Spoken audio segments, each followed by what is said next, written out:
The Getting of Wisdom by Handel Richardson. Dedication to my unnamed little collaborator. Wisdom is the principal thing, therefore get wisdom, and with all thy getting get understanding. Proverbs 4, verse 7. Chapter 1. The 4 children were lying on the grass. "And the prince went further and further into the forest," said the elder girl, "till he came to a beautiful glade. A glade, you know, is a place in the forest that is open and green and lovely, and there he saw a beautiful lady with a long white dress that hung down to her ankles, with a golden belt and a golden crown. She was lying on the sward. Sward, you know, is grass as smooth as velvet, just like green velvet, and the prince saw the marks of travel on her garments. The bottom of the lovely silk dress was all dirty. 'Wondrous fair, if you don't mind, you'll make that sheet dirty too,' said Pin. 'Shut up, will you?' answered her sister, who, carried away by her narrative, had approached her boots to some linen that was bleaching. 'Yes, but Sarah'll be awfully cross if she has to wash it again,' said Pin, who was practical. 'You'll put me out altogether,' cried Laura angrily. 'Well, as I said, the edge of her robe was all muddy. No, I don't think I will say that. It sounds far prettier if it's clean. So it hung in long, straight, beautiful folds to her ankles, and the prince saw 2 little feet in golden sandals peeking out from under the hem of the silken gown, and—' 'But what about the marks of travel?' asked Leppie. 'Donkey! Haven't I said they weren't there? If I say they weren't, then they weren't. She hadn't travelled at all.' 'Oh, parakeets!' cried little Frank. 4 pairs of eyes went up to the bright green flock that was passing over the garden. 'Now you've all interrupted, and I shan't tell any more,' said Laura in a proud voice. 'Oh, yes, please do, Wondrous Fair. Tell what happened next,' begged Pin and Leppie. 'No, not another word. You can only think of sheets and parakeets.' 'Please, Wondrous Fair,' begged little Frank. 'No, I can't now. Another thing, I don't mind if you call me Laura today, as it is the last day.' She lay back on the grass, her hands clasped under her head. A voice was heard, loud, imperative. 'Laura, I want you. Come here.' 'That's Mother calling,' said Pin. Laura kicked her heels. The 2 little boys laughed approval. 'Go on, Laura,' coaxed Pin. 'Mother'll be angry. I'll come too.' Laura raised herself with a grumble. 'It's to try on that horrid dress.' In very fact, Mother was standing, already somewhat impatient with the dress in her hand. Laura wriggled out of the one she had on, and stood stiffly and ungraciously, with her arms held like pokers from her sides, while Mother, on her knees, arranged the length. 'Don't put on a face like that, miss,' she said sharply, on seeing Laura's air. 'Do you think I'm making it for my own pleasure?' She had sewn at it all day, and was hot and tired. 'It's too short,' said Laura, looking down. 'It's nothing of the kind,' said Mother, whose mouth was full of pins. 'It is. It's much too short.' Mother gave her head a slight shake. 'Don't you contradict me. Do you want to tell me I don't know what a length you're to wear in your dresses?' 'I won't wear it at all if you don't make it longer,' said Laura defiantly. Pin's chubby, featureless little face lengthened with apprehension. 'Do let her have it just a teeny bit longer, Mother dear,' she pleaded. 'Now, Pin, what have you got to do with it, I'd like to know?' said Mother, on the verge of losing her temper over the back folds, which would not hang. 'I'm going to school tomorrow, and it's a shame,' said Laura, in the low, passionate voice that never failed to exasperate Mother, so different was it from her own hearty fashion of venting displeasure. Pin began to sniff in sheer nervous anxiety. 'Very well, then, I won't do another stitch to it,' said Mother, now angry in earnest, and got up and bounced out of the room. 'Laura, how can you?' said Pin, dissolving. 'It was only you who make her so cross.' 'I don't care,' said Laura rebelliously, though she was not far off tears herself. 'It is a shame. All the other girls will have dresses down to the tops of their boots, and they'll laugh at me, and call me a baby.' And touched by the thought of what lay before her, she too began to sniffle. She did not fail, however, to roll the dress up and to throw it into a corner of the room. She also kicked the ewer, which fell over and flooded the floor. Pin cried more loudly, and ran to fetch Sarah. Laura returned to the garden. The two little boys came up to her, but she waved them back. "Leave me alone, children. I want to think." She stood in a becoming attitude by the garden gate, her brothers hovering in the background. Then Mother called once more. "Laura, where are you?" "Here, Mother. What is it?" "Did you knock this jug over, or did Pin?" "I did it, Mother." "Did you do it on purpose?" "Yes." "Come here to me." She went with lagging steps, but Mother's anger had passed. She was at work on the dress again, and by squinting her eyes Laura could see that a piece was being added to the skirt. She was penitent at once, and when Mother in a sorry voice said, "I'm ashamed of you, Laura, and on your last day, too," her throat grew narrow. "I didn't mean it, Mother." "If only you would ask properly for things, you would get them." Laura knew this, knew indeed that did she coax, Mother would refuse her nothing. But coaxing came hard to her. Something within her forbade it. Sarah called her high-stomached, to the delight of the other children and her own indignation. She had explained to them again and again what Sarah really meant. On leaving the house, she went straight to the flower beds. She would give Mother, who liked flowers very well but had no time to gather them, a bouquet quite the size of a cabbage.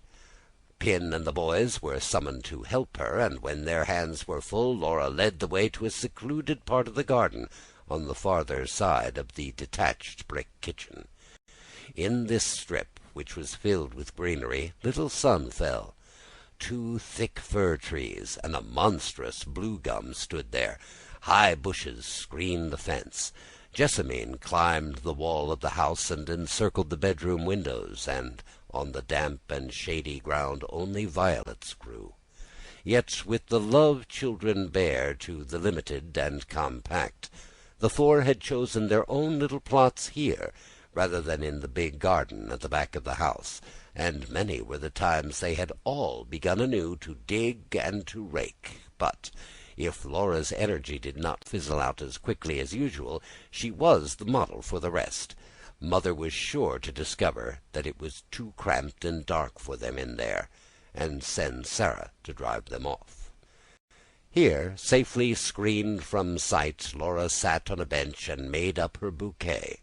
When it was finished, red and white in the centre with a darker border, the whole surrounded by a ring of violet leaves, she looked about for something to tie it up with. Sarah, applied to, was busy ironing, and had no string in the kitchen, so Pin ran to get a reel of cotton. But while she was away, Laura had an idea. Bidding Leppy hold the flowers tight in both his sticky little hands, she climbed in at her bedroom window, or rather, by lying on the sill with her legs waving in the air, she managed to grab, without losing her balance, a pair of scissors from the chest of drawers. With these between her teeth, she emerged, to the excited interest of the boys, who watched her open-mouthed. Laura had dark curls, Pin fair, and both of them wore them flopping at their backs, the only difference being that Laura, who was now 12 years old, had for the past year been allowed to bind hers together with a ribbon, while Pin's bobbed as they chose. Every morning, early, Mother brushed and twisted with a kind of grim pride these silky ringlets round her finger. Although the 5 odd minutes of the curling occupied were durance vile to Laura, the child was proud of her hair in her own way, and when in the street she heard someone say, "Look, what pretty curls," she would give her head a toss and send them all a-rippling. In addition to this, there was a crowning glory connected to them. One hot December morning, when they had been tangled and Mother had kept her standing too long, she had fainted, pulling the whole dressing-table down about her ears, and ever since she had been marked off in some mysterious fashion from the other children. Mother would not let her go out at midday in summer.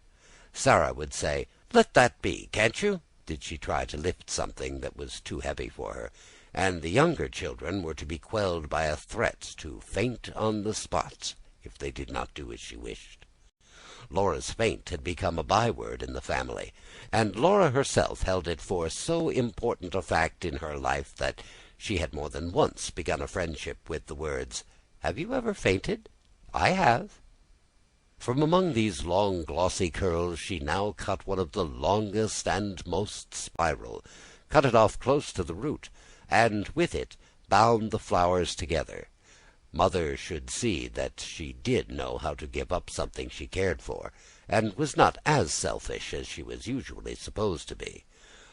"Oh," said both little boys in a breath, then doubled up in noisy mirth. Laura was constantly doing something to set their young blood in amazement. They looked upon her as the personification of all that was startling and unexpected. But Pin, returning with a reel of thread, opened her eyes in a different way. "Oh, Laura!" she began, tearful at once. "Now, Resvor," retorted Laura scornfully. Resvor was Sarah's name for Pin, on account of her perpetual wateriness. "Be a cry-baby, do." But she was not dampened. She was lost in the pleasure of self-sacrifice. Pin looked after her as she danced off, then moved submissively in her wake to be near at hand should intercession be needed. Laura was so unsuspecting, and Mother would be so cross. In her dim, childish way, Pin longed to see these, her two nearest, at peace. She understood them both so well, and they had little or no understanding for each other, so she crept to the house at her sister's heels. Laura did not go indoors. Hiding against the wall of the flagged veranda, she threw her bouquet in at the window, meaning it to fall on Mother's lap. But Mother had dropped her needle, and was just lifting her face, flushed with stooping, when the flowers hit her thwack on the head. She groped again, impatiently to find out what had struck her, recognized the peace offering, and thought of the surprise cake that was going into Laura's box on the morrow. Then she saw the curl, and her face darkened. Was there ever such a tiresome child? What in the world would she do next? "Laura, come here directly." Laura had moved away. She was not expecting recognition. If Mother were pleased, she would call Pin to put the flowers in water for her, and that would be the end of it. The idea of a word of thanks would have made Laura feel uncomfortable. Now, however, at the tone of Mother's voice, her mouth set stubbornly. She went indoors as bidden, but was already up in arms again. "You're a very naughty girl indeed," began Mother, as soon as she appeared. "How dare you cut off your hair? Upon my word, if it weren't your last night, I'd send you to bed without any supper." An unheard-of threat on the part of Mother, who punished her children in any way but that of denying them their food. "It's a very good thing you're leaving home tomorrow, for you'd soon be setting the others at defiance too, and I should have 4 naughty children on my hands instead of 1. But I'd be ashamed to go to school such a fright if I were you. Turn round at once and let me see you." Laura turned with a sinking heart. Pin cried softly in a corner. "She thought it would please you, Mother," she sobbed. "I will not have you interfering, Pin, when I'm speaking to Laura. She's old enough by now to know what I like and what I don't," said Mother, who was vexed at the thought of the child going among strangers thus disfigured. "And now get away, and don't let me see you again. You're a perfect sight." "Oh, Laura, you do look funny," said Leppy and Frank in a weak chorus as she passed them in the passage. "Well, you have made a guy of yourself this time, Miss Laura, and no mistake," said Sarah, who had heard the above. Laura went into her own room and locked the door, a thing Mother did not allow. She then threw herself on the bed and cried. Mother had not understood in the least, and she had made herself a sight into the bargain.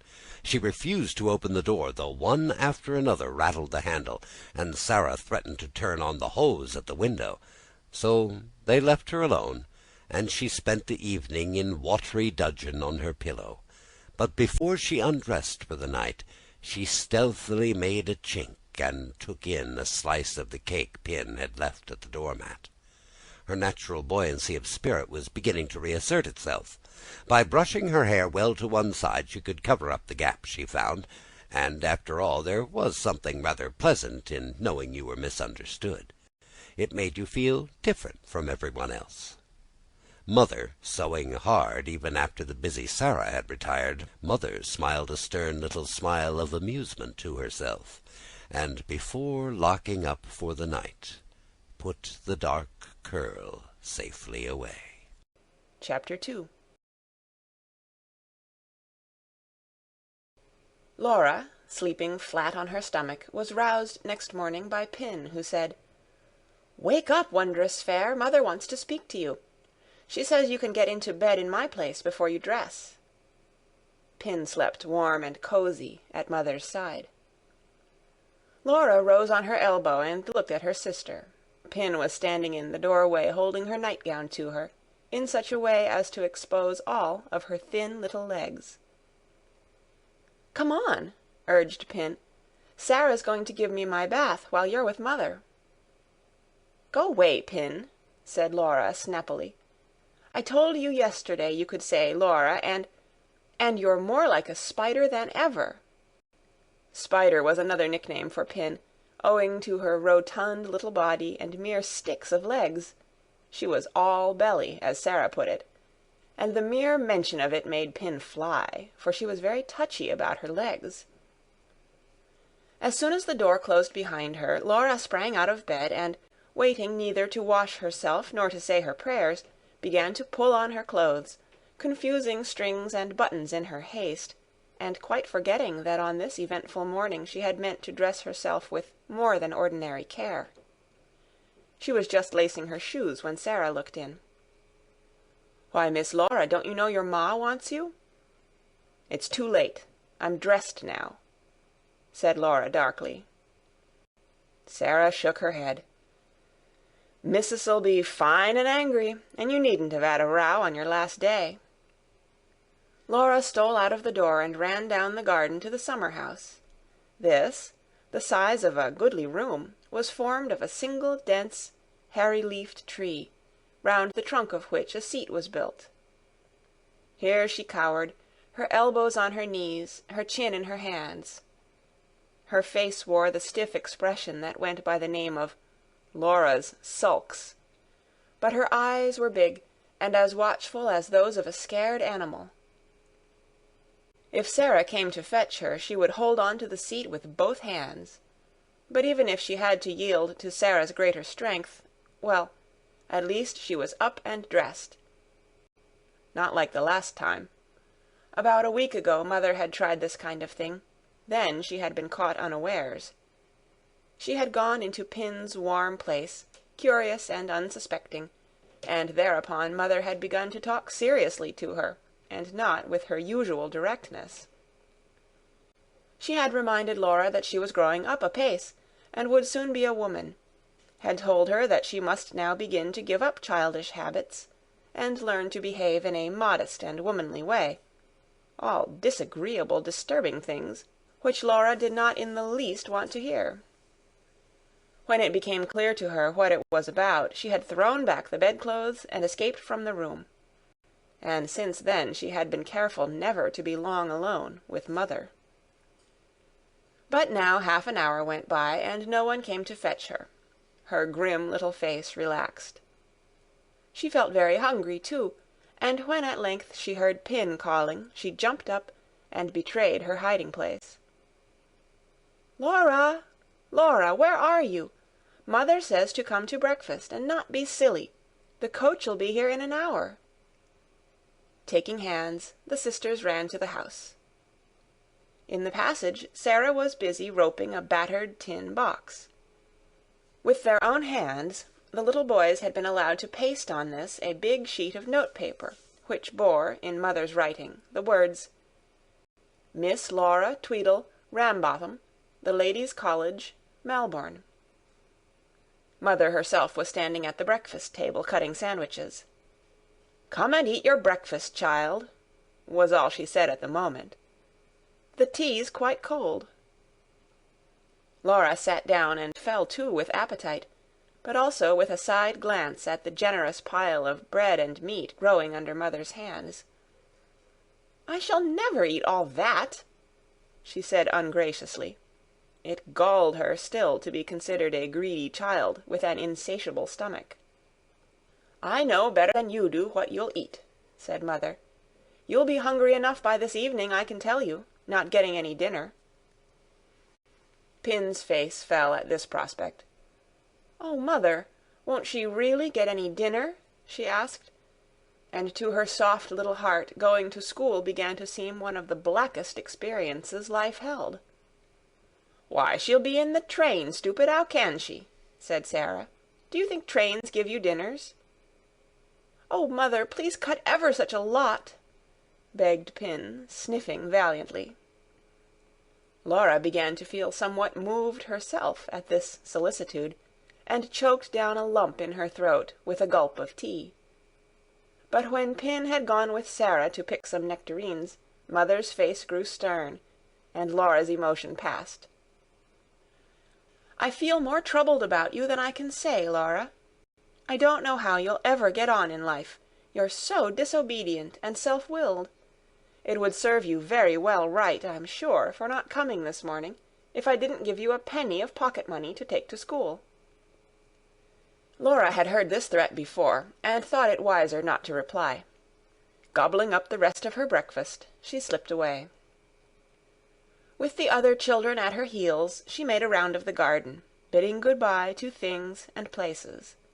There were the 2 summer-houses, in which she had played house, in which she had cooked and eaten and slept. There was the tall fir-tree with the rung-like branches, by which she had been accustomed to climb to the very tree-top.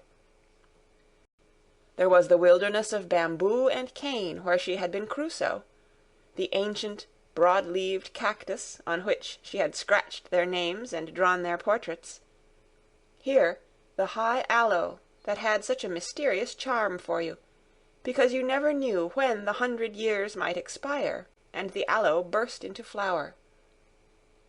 Here again was the old fig-tree, with the rounded polished boughs, from which, seated as in a cradle, she had played Juliet to Pin's Romeo, and vice versa, but oftenest Juliet, for though Laura greatly preferred to be the ardent lover at the foot, Pin was but a poor climber, and, as she clung trembling to her branch, needed so much prompting in her lines, even then to repeat them with such feeble emphasis, that Laura invariably lost patience with her, and the love-scene ended in a squabble. Passing behind a wooden fence which was a tangle of passion-flower, she opened the door of the fowl-house, and out strutted the mother-hen, followed by her pretty brood.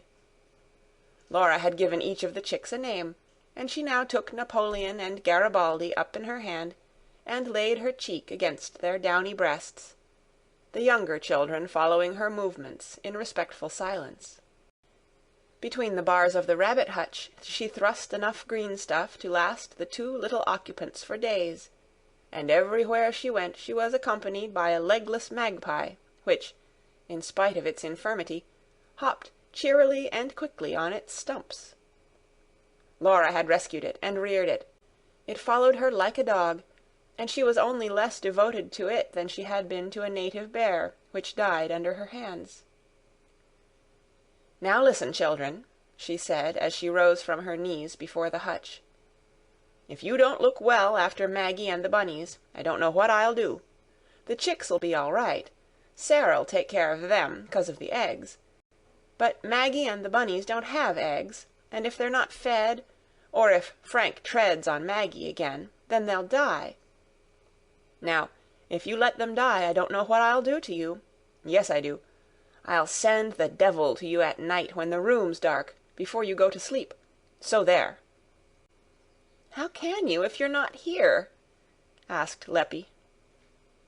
Pin, however, who believed in ghosts and apparitions with all her fearful little heart, promised tremulously never, never to forget.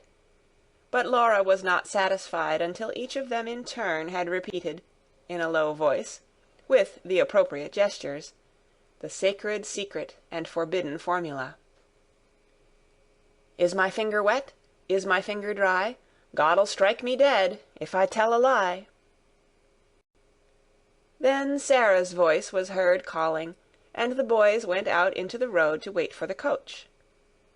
Laura's dressing proved a lengthy business, and was accomplished amid bustle and scolding, and little peacemaking words from Pin, for in her hurry that morning Laura had forgotten to put on the clean linen Mother had laid beside the bed, and consequently had now to strip to the skin. The boys announced the coming of the coach with shrill cries, and simultaneously the rumble of wheels was heard. Sarah came from the kitchen drying her hands, and Pin began to cry. "Now shut up, Resver," said Sarah roughly. Her own eyes were moist. "You don't see Miss Laura be such a silly Billy. Anyone 'ud think you was goin', not her."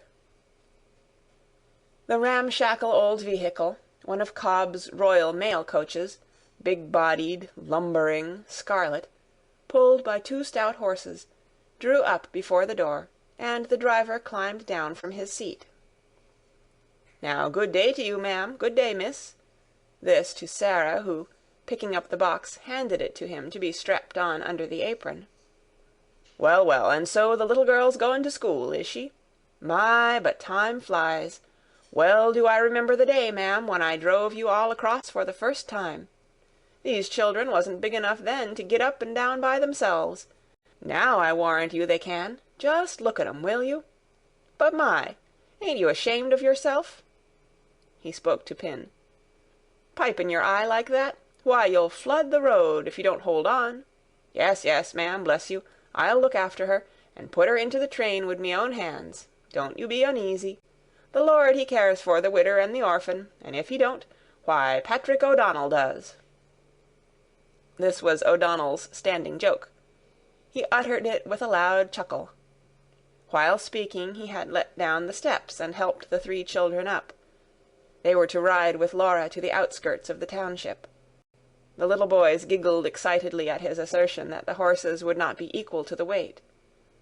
Only Pin wept on, in undiminished grief.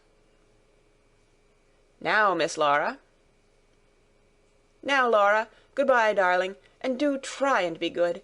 And be sure you write once a week, and tell me everything, whether you are happy, and if you get enough to eat, and if you have enough blankets on your bed. And remember always to change your boots if you get your feet wet. And don't lean out the window in the train." For some time past Laura had had need of all her self-control, not to cry before the children. As the hour drew near, it had grown harder and harder. While dressing, she had resorted to counting the number of times the profile of a Roman emperor appeared in the flowers on the wallpaper. Now the worst moment of all was come, the moment of good-bye. She did not look at Pin, but she heard her tireless, snuffly weeping, and set her own lips tight. "Yes, mother. No, mother," she answered shortly. "I'll be all right. Good-bye." She could not, however, restrain a kind of dry sob, which jumped up her throat. When she was in the coach, Sarah, whom she had forgotten, climbed up to kiss her, and there was some joking between O'Donnell and the servant while the steps were being folded and put away. Laura did not smile. Her thin little face was very pale. Mother's heart went out to her in a pity which she did not know how to express. "Don't forget your sandwiches, and when you're alone, feel in the pocket of your ulster, and you'll find something nice. Good-bye, darling." "Good-bye. Good-bye." The driver had mounted to his seat. He unwound the reins, cried, "Get up!" to the 2 burly horses. The vehicle was set in motion and trundled down the main street. Until it turned the corner by the Shire Gardens, Laura let her handkerchief fly from the window. Sarah waved hers, then wiped her eyes and lustily blew her nose. Mother only sighed. It was all she could do to keep up, she said as much to herself as to Sarah. "I do hope she'll be all right. She seems such a child to be sending off like this. Yet what else could I do? To a state school, I've always said it, my children shall never go. Not if I have to beg the money to send them elsewhere." but she sighed again, in spite of the energy of her words, and stood gazing at the place where the coach had disappeared. She was still a comparatively young woman, and straight of body, but trouble, poverty, and night watches had scored many lines on her forehead. "Don't you worry," said Sarah. "Miss Laura'll be all right. She's just a bit too clever. Brains for two, that's what it is. And children will grow up and get big, and change their feathers." She spoke absently, drawing her metaphor from a brood of chickens which had strayed across the road, and was now trying to mount the wooden veranda. "Shoo! Get away with you!" "I know that, but Laura, the other children have never given me a moment's worry. But Laura's different. I seem to get less and less able to manage her. If only her father had been alive to help." "I'm sure no father livin' could do more than you for those blessed children," said Sarah with impatience. "You think of nothing else. It'd be a great deal better if you took more care o' yourself. You sit up nights and don't get no proper sleep slavin' away at that blessed embroidery and stuff, so as Miss Laura can get off to school and to her books. And then you want to worry over her as well. She'll be all right.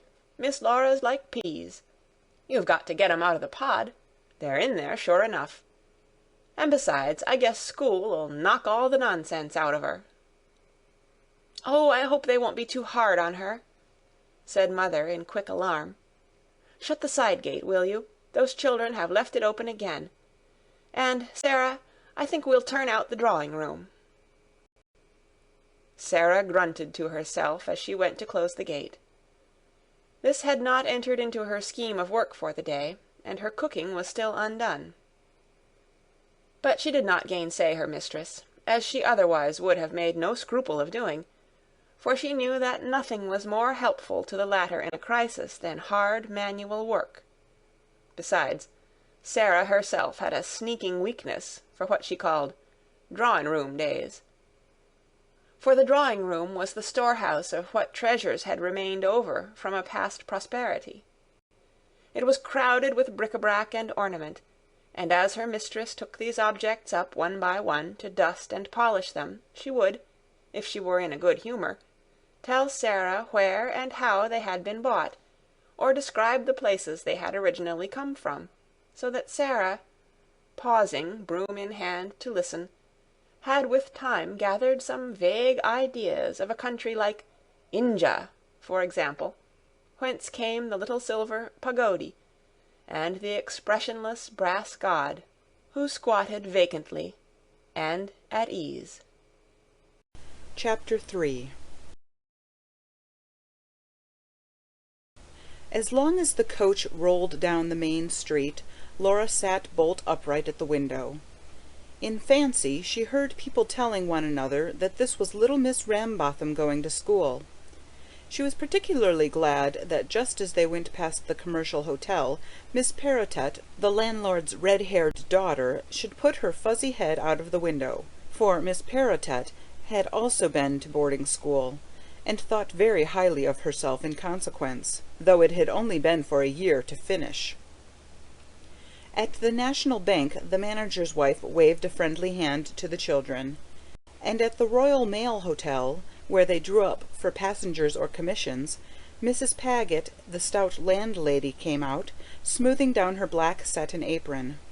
"Well, I'm sure I wonder your ma likes sending you off so alone." The ride had comforted Pin a little, but when they had passed the chief stores and the flour mill, and were come to a part of the road where the houses were fewer, her tears broke out afresh. The very last house was left behind. The high machinery of the claims came into view, the watery flats where Chinamen were forever rocking wash-dirt in cradles, and O'Donnell dismounted and opened the door. He lifted the three out one by one, shaking his head in humorous dismay at Pin, and as little Frank showed signs of beginning too by puckering up his face and doubling up his body, the kindly man tried to make him laugh by asking if he had the stomach-ache. Laura had one more glimpse of the children standing hand in hand. Even in her trouble Pin did not forget her charges. Then a sharp bend in the road hid them from her sight. She was alone in the capacious body of the coach, alone, and the proud excitement of parting was over. The staunchly repressed tears welled up with a gush, and flinging herself down across the seat she cried bitterly. It was not a childishly irresponsible grief like Pin's. It was more passionate and went deeper, and her overloaded feelings were soon relieved. But as she was not used to crying, she missed the moment at which she might have checked herself, and went on shedding tears after they had become a luxury. "Why, goodness gracious, what's this?" cried a loud, cheerful, and astonished voice, and a fat, rosy face beamed in on Laura. "Why, here's a little girl in here, crying fit to break her heart. Come, come, my dear, what's the matter? Don't cry like that, now, don't." The coach had stopped, the door opened, and a stout woman climbed in, bearing a big basket, and followed by a young man with straw-colored whiskers. Laura sat up like a dart and pulled her hat straight, crimson with mortification at being discovered in such a plight. She had instantly curbed her tears, but she could not disguise the fact that she had red eyes and a swollen nose, that she was in short what Sarah called all bunged up. She made no reply to the newcomer's exclamations, but sat clutching her handkerchief and staring out of the window. The woman's good-natured curiosity, however, was not to be done. "You poor little thing," she persisted. "Wherever are you going, my dear, so alone?" "I'm going to boarding school," said Laura, and shot a glance at the couple opposite. "To boarding school? Peter, do you hear? Why, whatever's your ma thinking of to send such a little chick as you to boarding school, and so alone, too?" Laura's face took on a curious air of dignity. "I'm not so very little," she answered, and went on to explain in phrases which she had heard so often that she knew them by heart. "Only small for my age. I was 12 in spring, and I have to go to school because I've learnt all I can at home." This failed to impress the woman. "Snakes alive! That's young enough in all conscience. And such a delicate little creature, too, just like that one o' Sam MacFarlane's that popped off last Christmas, isn't she, Peter?" Peter, who avoided looking at Laura, sheepishly mumbled something about like enough she was. "And who is your ma, my dear? What's your name?" continued her interrogator. Laura replied politely, but there was a reserve in her manner which, together with the name she gave, told enough. The widow, Laura's mother, had the reputation of being stuck up, and of bringing up her children in the same way. The woman did not press Laura further. She whispered something behind her hand to Peter, then searching in her basket found a large red apple, which she held out with an encouraging nod and smile. "Here, my dear, here's something for you. Don't cry any more, don't now. It'll be all right." Laura, who was well aware that she had not shed a tear since the couple entered the coach, coloured deeply, and made a movement, half shy, half unwilling, to put her hands behind her. "Oh, no, thank you," she said in extreme embarrassment, not wishing to hurt the giver's feelings. "Mother doesn't care for us to take things from strangers." "Bless her soul!" cried the stout woman in amaze. "It's only an apple. Now, my dear, just you take it, and make your mind easy. Your ma wouldn't have nothing against it today, I'm sure o' that, going away so far and all so alone like this. It's sweet and juicy." "It's Melbourne you'll be bound for, I dessay," said the yellow-haired Peter so suddenly that Laura started. She confirmed this, and let her solemn eyes rest on him, wondering why he was so red and fidgety and uncomfortable. The woman said at the length of the journey Laura was undertaking, and Peter, growing still redder, volunteered another remark. "I was nigh to being in Melbourne once myself," he said. "Aye, and you can't never forget it, the silly loon," threw in the woman, but so good-naturedly that it was impossible, Laura felt, for Peter to take offence. She gazed at the pair, speculating upon the relation they stood in to each other. She had obediently put out her hand for the apple, and now sat holding it, without attempting to eat it. It had not been Mother's precepts alone that had weighed with her in declining it. She was mortified at the idea of being bribed, as it were, to be good, just as though she were Pin or one of the little boys. It was a punishment on her for having been so babyish as to cry. Had she not been caught in the act, the woman would never have ventured to be so familiar. The very largeness and rosiness of the fruit made it hateful to her, and she turned over in her mind how she would get rid of it. As the coach bumped along, her fellow passengers sat back and shut their eyes. The road was shadeless. Beneath the horses' feet a thick red dust rose like smoke. The grass by the wayside under the scattered gum trees or round the big black boulders that dotted the hillocks was burnt to straw. In time, Laura also grew drowsy, and she was just falling into a doze when, with a jerk, the coach pulled up at the halfway house. Here her companions alighted, and there were more nods and smiles from the woman. "You eat it, my dear. I'm sure your ma won't say nothin'," was her last remark, as she pushed the swing door and vanished into the house, followed by Peter. Then the driver's pleasant face appeared at the window of the coach. In one hand he held a glass, in the other a bottle of lemonade. "Here, little woman, have a drink. It's warm work ridin'." Now this was quite different from the matter of the apple. Laura's throat was parched with dust and tears. She accepted the offer gratefully, thinking as she drank how envious Pin would be, could she see her drinking bottle lemonade. Then the jolting and rumbling began anew.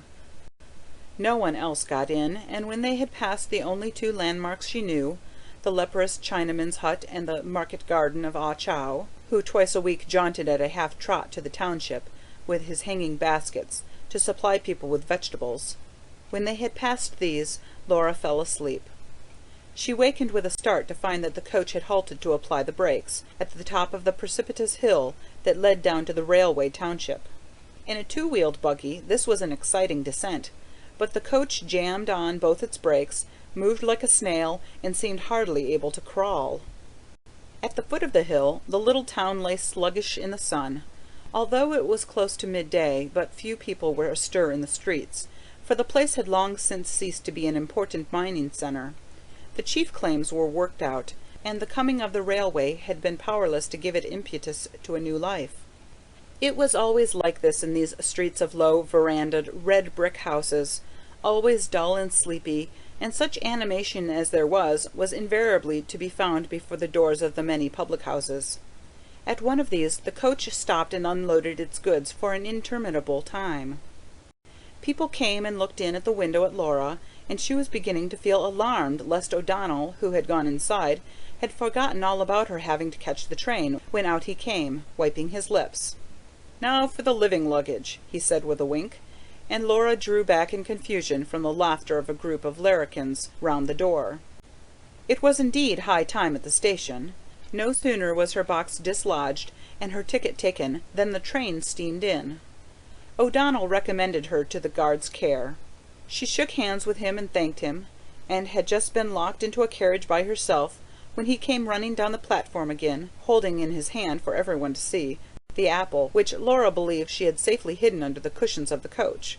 Red to the roots of her hair, she had to receive it before a number of heads put out to see what the matter was, and she was even forced to thank O'Donnell into the bargain. Then the guard came along once more and told her he would let no one get in beside her. She need not be afraid. "Yes, and will you please tell me when we come to Melbourne?" Directly the train was clear of the station, she lowered a window, and taking aim at a telegraph post, threw the apple from her with all her might.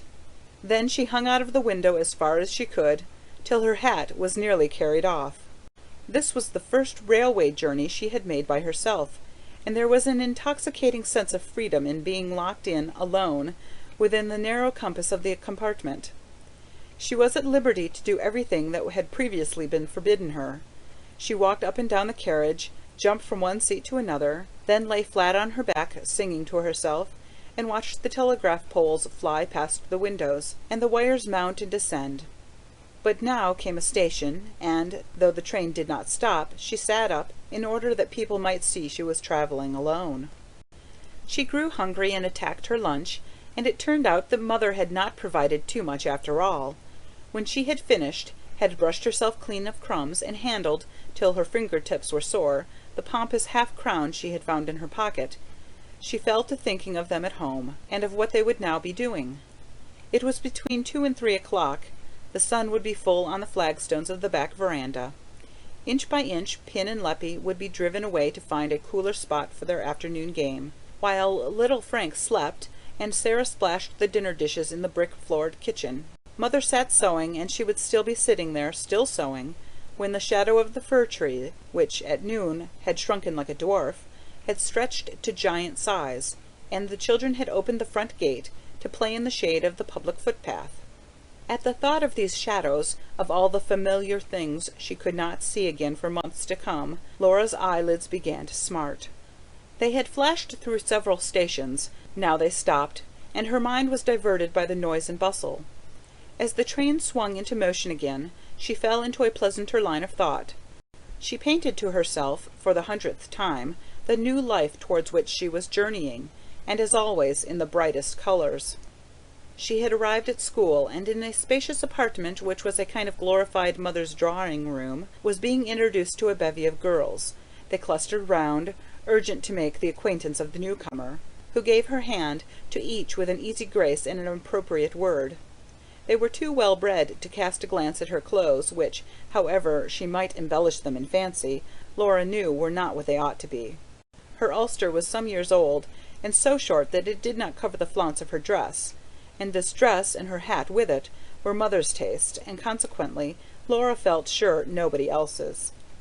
But her new companions saw that she wore these clothes with an elegance that made up for their shortcomings, and she heard them whisper, "Isn't she pretty? What black eyes! What lovely curls!" But she was not proud, and by her ladylike manners soon made them feel at home with her, even though they stood agape at her cleverness. None of them could claim to have absorbed the knowledge of a whole house. With one of her admirers she had soon formed a friendship that was the wonder of all who saw it. In deep respect the others drew back, forming a kind of alley, down which, with linked arms, the two friends sauntered, blind to everything but themselves, and having embarked upon her sea of dreams, Laura set sail and was speedily borne away. "Next station you'll be there, little girl." She sprang up and looked about her with vacant eyes. This had been the last stoppage, and the train was passing through the flats. In less than 2 minutes she had collected her belongings, tidied her hair, and put on her gloves. Some time afterwards they steamed in alongside a gravelled platform, among the stones of which a few grass blades grew. This was Melbourne.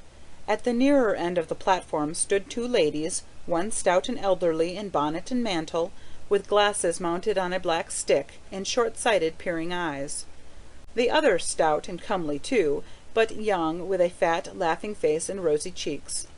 Laura descried them a long way off, and as the carriage swept past them, they also saw her, eager and prominent at her window.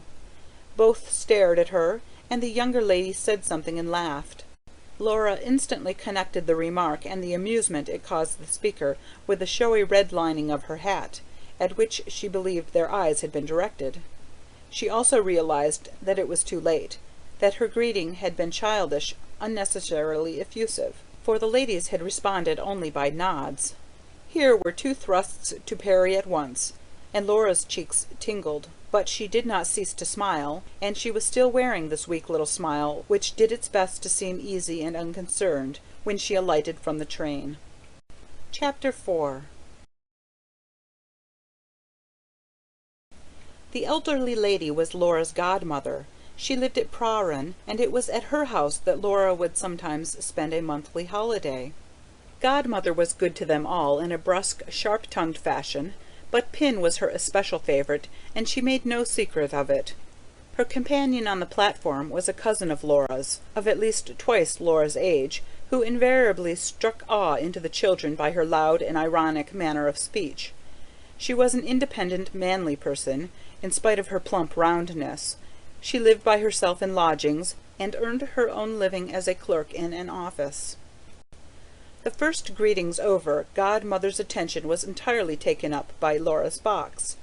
After this had been picked out from among the other luggage, grave doubts were expressed whether it could be got on to the back seat of the pony carriage, to which it was conveyed by a porter and the boy.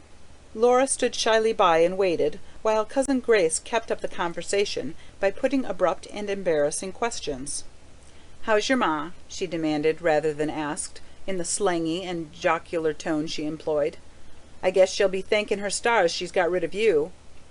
At which Laura smiled uncertainly, not being sure whether Cousin Grace spoke in jest or earnest. I suppose you think no end of yourself going to boarding school," continued the latter. "Oh, no, not at all," protested Laura, with due modesty, and as both at question and answer Cousin Grace laughed boisterously. Laura was glad to hear Godmother calling, "Come, jump in, the ponies won't stand." Godmother was driving herself, a low basket carriage harnessed to two buff-coloured ponies. Laura sat with her back to them. Godmother flapped the reins and said, "Get up!" But she was still fretted about the box, which was being held on behind by the boy. An inch larger, she asserted, and it would have had to be left behind. Laura eyed its battered sides uneasily. Godmother might remember, she thought, that it contained her whole wardrobe, and she wondered how many of Godmother's own ample gowns could be compressed into so small a space. "All my clothes are inside," she explained, "that I shall need for months." "Ah, I expect your poor mother has sat up sewing herself to death, that you may be as well dressed as the rest of them," said Godmother, and heaved a doleful sigh.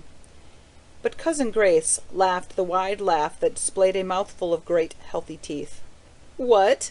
All your clothes in there?" she cried. "I say, you couldn't be a queen if you hadn't more togs than that." "Oh, I know," Laura hastened to reply, and grew very red. "Queens need a lot more than I've got." "Tut, tut," said Godmother, who did not understand the allusion, which referred to a former ambition of Laura's. "Don't talk such nonsense to the child." She drove very badly, and they went by quiet by-streets to escape the main traffic.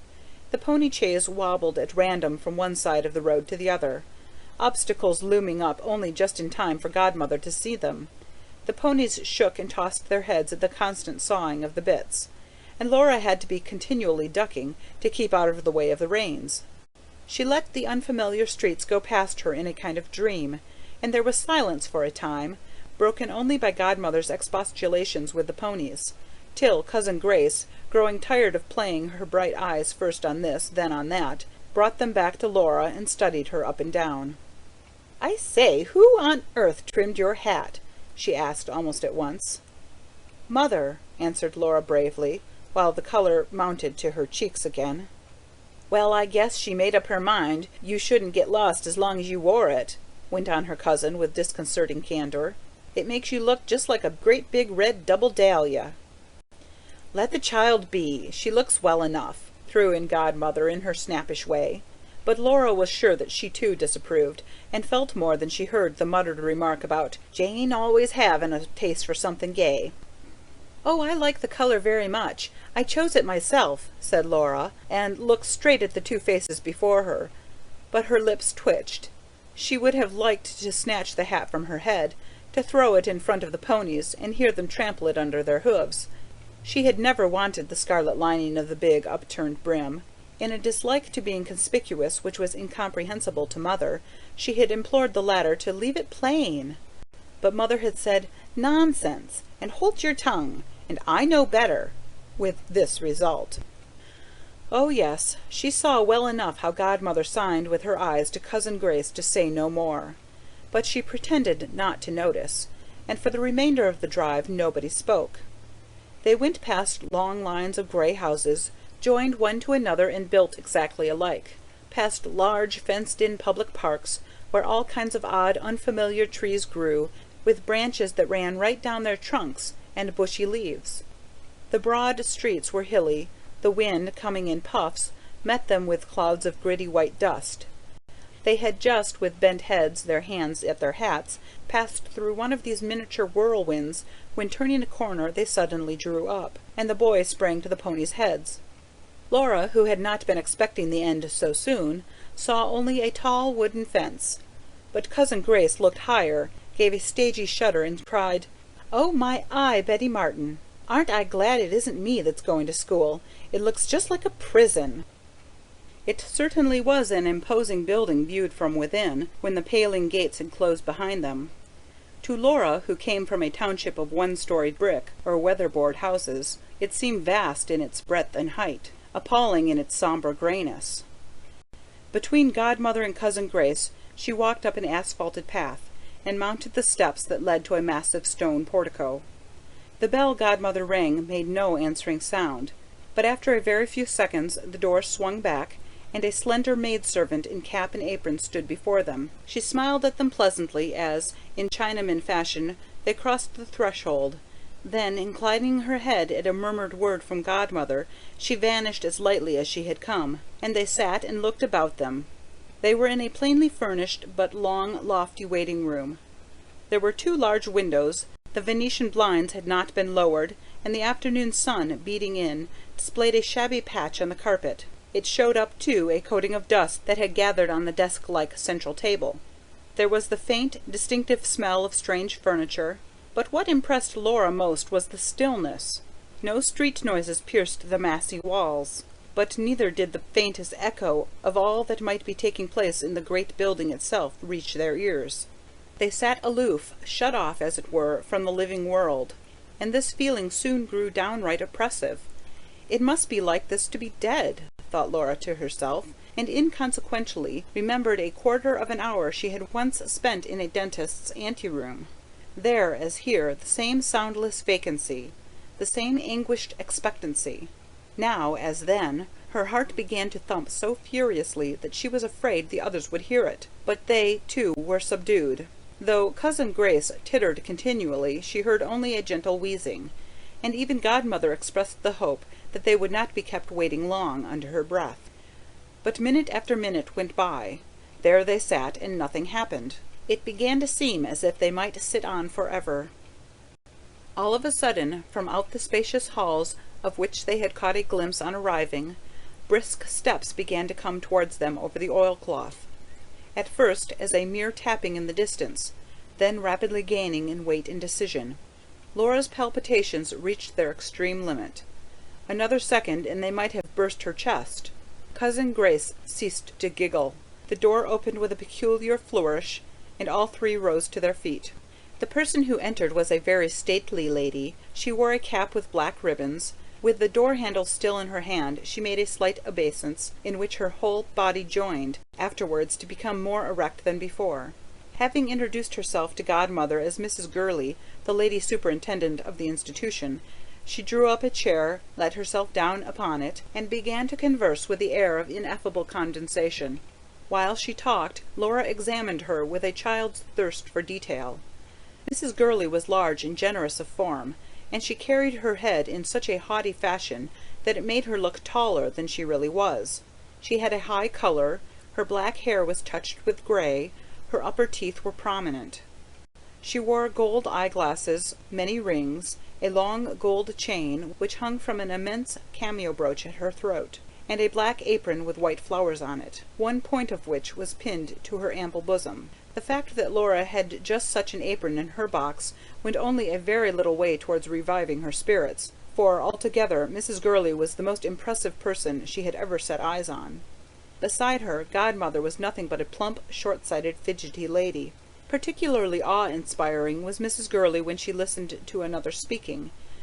She held her head a little to one side, her teeth met her underlip, and her big ringed hands toyed incessantly with the long gold chain, in a manner which seemed to denote that she set little value on what was being said.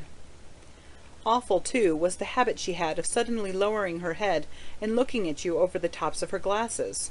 When she did this, and when her teeth came down on her lip, you would have liked to shrink to the size of a mouse. Godmother, it was true, was not afraid of her, but Cousin Grace was hushed at last, and as for Laura herself, she consciously wore a fixed little simper, which was meant to put it beyond doubt that butter would not melt in her mouth. Godmother now asked if she might say a few words in private, and the 2 ladies left the room. As the door closed behind them, Cousin Grace began to be audible again. "Oh, snakes!" she giggled, and her double chin spread itself. "There's a Tartar for you! Don't I thank my stars it's not me that's being shunted off here. She'll give you what for." "I don't think so. I think she's very nice," said Laura staunchly, out of an instinct that made her wary of showing fear, or pain, or grief. But her heart began to bound again for the moment in which she would be left alone. "You see," said Cousin Grace, "it'll be bread and water for a week if you can't do a mare first go-off, not to mention the dependence." "What's a mare?" asked Laura anxiously, and her eyes grew so big that they seemed to fill her face. But Cousin Grace only laughed till it seemed probable that she would burst her bodice, and Laura blushed, aware that she had compromised herself anew. There followed a long and nervous pause. "I bet Godmother's asking her not to wallop you too often." The tease had just begun afresh when the opening of the door forced her to swallow her sentence in the middle. Godmother would not sit down, so the dreaded moment had come. "Now, Laura, be a good girl and learn well, and be a comfort to your mother. Not that there's much need to urge her to her books," Godmother interrupted herself, turning to Mrs. Gurley. "The trouble her dear mother has always had has been to keep her from them." Laura glowed with pleasure. Now, at least, the awful personage would know that she was clever, and loved to learn. But Mrs. Gurley smiled the chilliest thinkable smile of acknowledgment, and did not reply a word. She escorted the other to the front door, and held it open for them to pass. Then, however, her pretence of affability faded clean away. Turning her head just so far that she could look down her nose at her own shoulder, she said, "Follow me," in a tone Mother would not have used even to Sarah. Feeling inexpressibly small, Laura was about to obey when a painful thought struck her. "Oh, please, I had a box with my clothes in it," she cried. "Oh, I hope they haven't forgotten and taken it away again." But she might as well have spoken to the hat stand. Mrs. Gurley had sailed off, and was actually approaching a turn in the hall before Laura made haste to follow her, and to keep further anxiety about her box to herself. They went past one staircase, round a bend into the shadows as black as if outside no sun were shining, and began to ascend another flight of stairs, which was the widest Laura had ever seen. The banisters were as thick as your arm, and on one side of the stair carpeting the space was broad enough for two to walk abreast. What a splendid game of trains you could have played there! On the other hand, the landing windows were so high up that only a giant could have seen out of them. These things occurred to Laura mechanically. What really occupied her, as she trudged behind, was how she could please this hard-faced woman and make her like her. For the desire to please, to be liked by all the world, was the strongest her young soul knew. And there must be a way, for Godmother had found it without difficulty. She took 2 steps at once to get nearer to the portly back in front of her. "What a very large place this is," she said in an insinuating voice. She hoped the admiration thus subtly expressed in the form of surprise would flatter Miss Gurley, as a kind of co-proprietor, but it was evident that it did nothing of the sort. The latter seemed to have gone deaf and dumb, and marched on up the stairs, her hands clasped at her waist, her eyes fixed ahead, like a walking stone statue. On the top floor she led the way to a room at the end of a long passage. There were 4 beds in this room, a washstand, a chest of drawers, and a wall cupboard. But at first sight Laura had eyes only for the familiar object that stood at the foot of one of the beds. "Oh, there's my box!" she cried. "Someone must have brought it up." It was unroped. She had simply to hand over the key. Mrs. Gurley went down on her knees before it, opened the lid, and began to pass the contents to Laura, directing her where to lay and hang them. Overawed by such complaisance, Laura moved nimbly about the room, shaking and unfolding, taking care to be back at the box to the minute so as not to keep Mrs. Gurley waiting. And her promptness was rewarded. The stern face seemed to relax. At the mere hint of this, Laura grew warm through and through, and as she could neither control her feelings nor keep them to herself, she rushed to an extreme and overshot the mark. "I've got an apron like that. I think they're so pretty," she said cordially, pointing to the one Mrs. Gurley wore. The latter abruptly stopped her work, and resting her hands on the sides of the box, gave Laura one of the dreaded looks over her glasses, looked at her from top to toe, and as though she were only now beginning to see her. There was a pause, a momentary suspension of the breath, which Laura soon learned to expect before a rebuke. "Little gels," said Mrs. Gurley, and even in the midst of her confusion, Laura could not but be struck by the pronunciation of this word.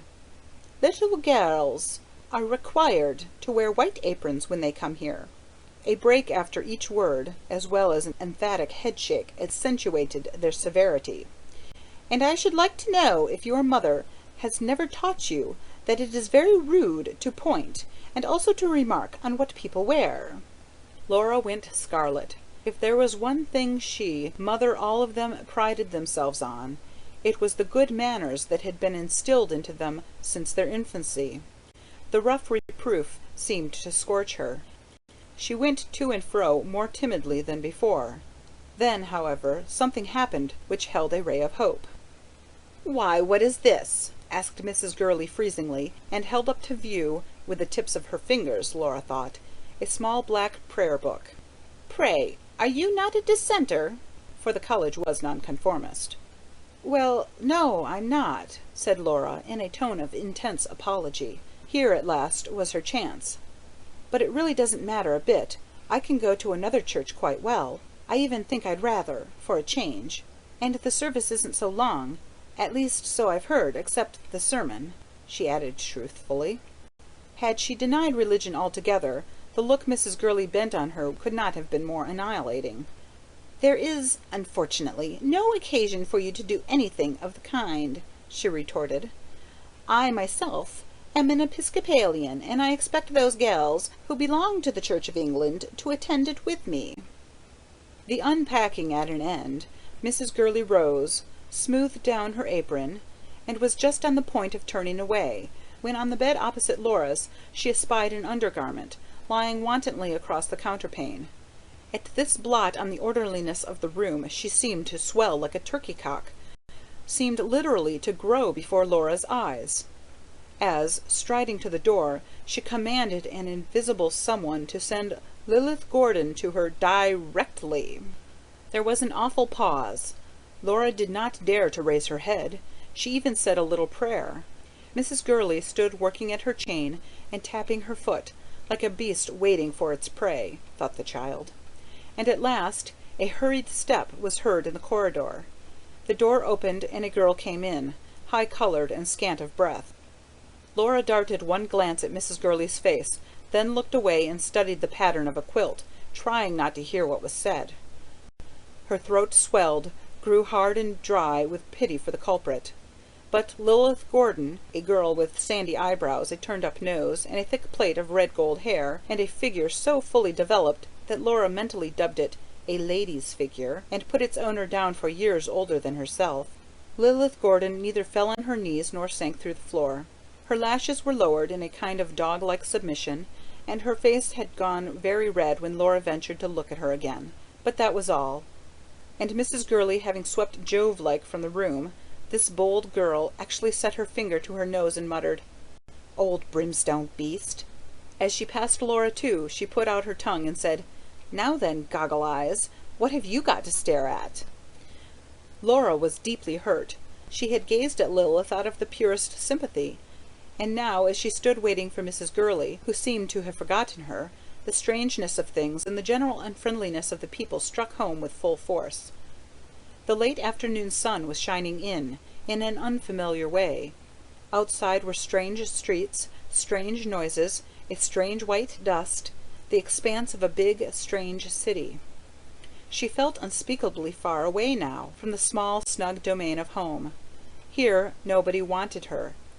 She was alone among strangers, who did not even like her. She had already, without meaning it, offended 2 of them. Another second, and the shameful tears might have found their way out. But at this moment there was a kind of preparatory boom in the distance, and the next a great bell clanged through the house, pealing on and on, long after one's ears were rasped by the din. It was followed by an exodus from the rooms round about. There was a sound of voices and of feet. Mrs. Gurley ceased to give orders in the passage, and returning bade Laura put on a pinafore and follow her. They descended the broad staircase. At a door just at the foot Mrs. Gurley paused and smoothed her already faultless bands of hair, then turned the handle and opened the door with a majestic swing Laura had that day once before observed. Chapter 5. 55 heads turned as if by clockwork, and 55 pairs of eyes were levelled at the small girl in the white apron, who meekly followed Mrs. Gurley down the length of the dining-room. Laura crimsoned under the unexpected ordeal, and tried to fix her attention on the flouncing of Mrs. Gurley's dress. The room seemed hundreds of feet long, and not a single person at the tea-tables but took stock of her. The girls made no scruple of leaning backwards and forwards, behind and before their neighbours, in order to see her better, and even the governesses were not above having a look. All were standing. On Mrs. Gurley assigning Laura a place at her own right hand, Laura covered herself with confusion by taking her seat at once, before grace had been said, and before the 55 had drawn in their chairs with the noise of a cavalry brigade on charge. She stood up again immediately, but it was too late. An audible titter whizzed round the table. The new girl had sat down.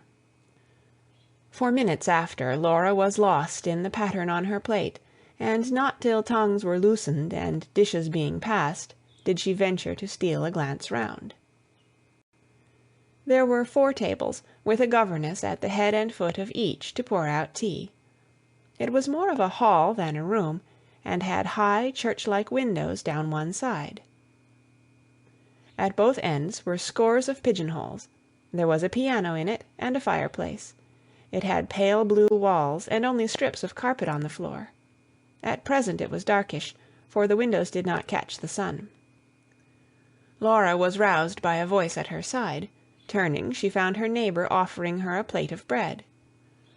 "No, thank you," she said impulsively, for the bread was cut in chunks, and did not look inviting. But the girl nudged her on the sly. "You'd better take some," she whispered. Laura then saw that there was nothing else, but she saw too the smiles and signs that again flew round. The new girl had said no. Humbly she accepted the butter and the cup of tea which were passed to her in turn, and as humbly ate the piece of rather stale bread. She felt forlornly miserable under the fire of all these unkind eyes, which took a delight in marking her slips.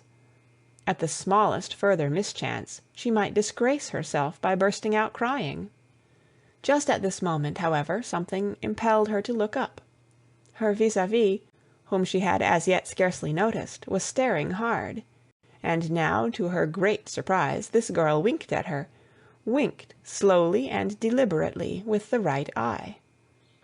Laura was so discomposed that she looked away again at once, and some seconds elapsed before she was brave enough to take another peep. The wink was repeated. It was a black-haired girl this time, a girl with small blue eyes, a pale freckled skin, and large white teeth. What most impressed Laura, though, was her extraordinary gravity. She chewed away with a face as solemn as a parson's, and then just when you were least expecting it, came the wink. Laura was fascinated. She lay in wait for it beforehand, and was doubtful whether to feel offended by it or to laugh at it. But at least it made her forget her mishaps, and did away with the temptation to cry.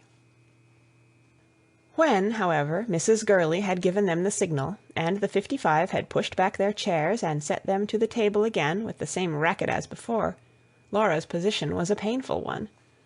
Everybody pushed and talked and laughed, in a hurry to leave the hall, and no one took any notice of her except to stare. After some indecision, she followed the rest through a door. Here she found herself on a veranda facing the grounds of the school. There was a long bench, on which several people were sitting. She took a modest seat at one end. 2 of the younger governesses looked at her and laughed, and made a remark. She saw her roommate, Lilith Gordon, arm in arm with a couple of companions. The winker of the tea-table turned out to be a girl of her own age, but of a broader make. She had fat legs, which were encased in thickly ribbed black stockings. As she passed the bench, she left the friend she was with to come up to Laura and dig her in the ribs. "Didn't she like her bread and butter, poor little thing?" she said. Laura shrank from the dig, which was rough, but she could not help smiling shyly at the girl, who looked good-natured. If only she had stayed and talked to her, but she was off and away, her arm round a comrade's neck. Besides herself, there was now only an elderly governess left, who was reading. She, Laura, in her solitude, was conspicuous to every eye. But at this juncture up came 2 rather rollicking older girls, one of whom was fair, with a red complexion. As soon as their loud voices had driven the governess away, the smaller of the 2, who had a pronounced squint, turned to Laura. "Hullo, you kid," she said. "What's your name?" Laura artlessly replied. She was dumbfounded by the storm of merriment that followed. Maria Morell, the fat girl, went purple and had to be thumped on the back by her friend. "Oh, my!" she gasped, when she had got her breath. "Oh, my! Hold me, someone, or I shall split! Oh, golly! Laura Tweedle Rambotham! Laura Tweedle Rambotham!" Her voice trailed off again. Gosh! Was there ever such a name? She laughed till she could laugh no more, rocking backwards and forwards and from side to side, while her companion proceeded to make further inquiries. "Where do you come from?" the squint demanded of Laura, in a businesslike way.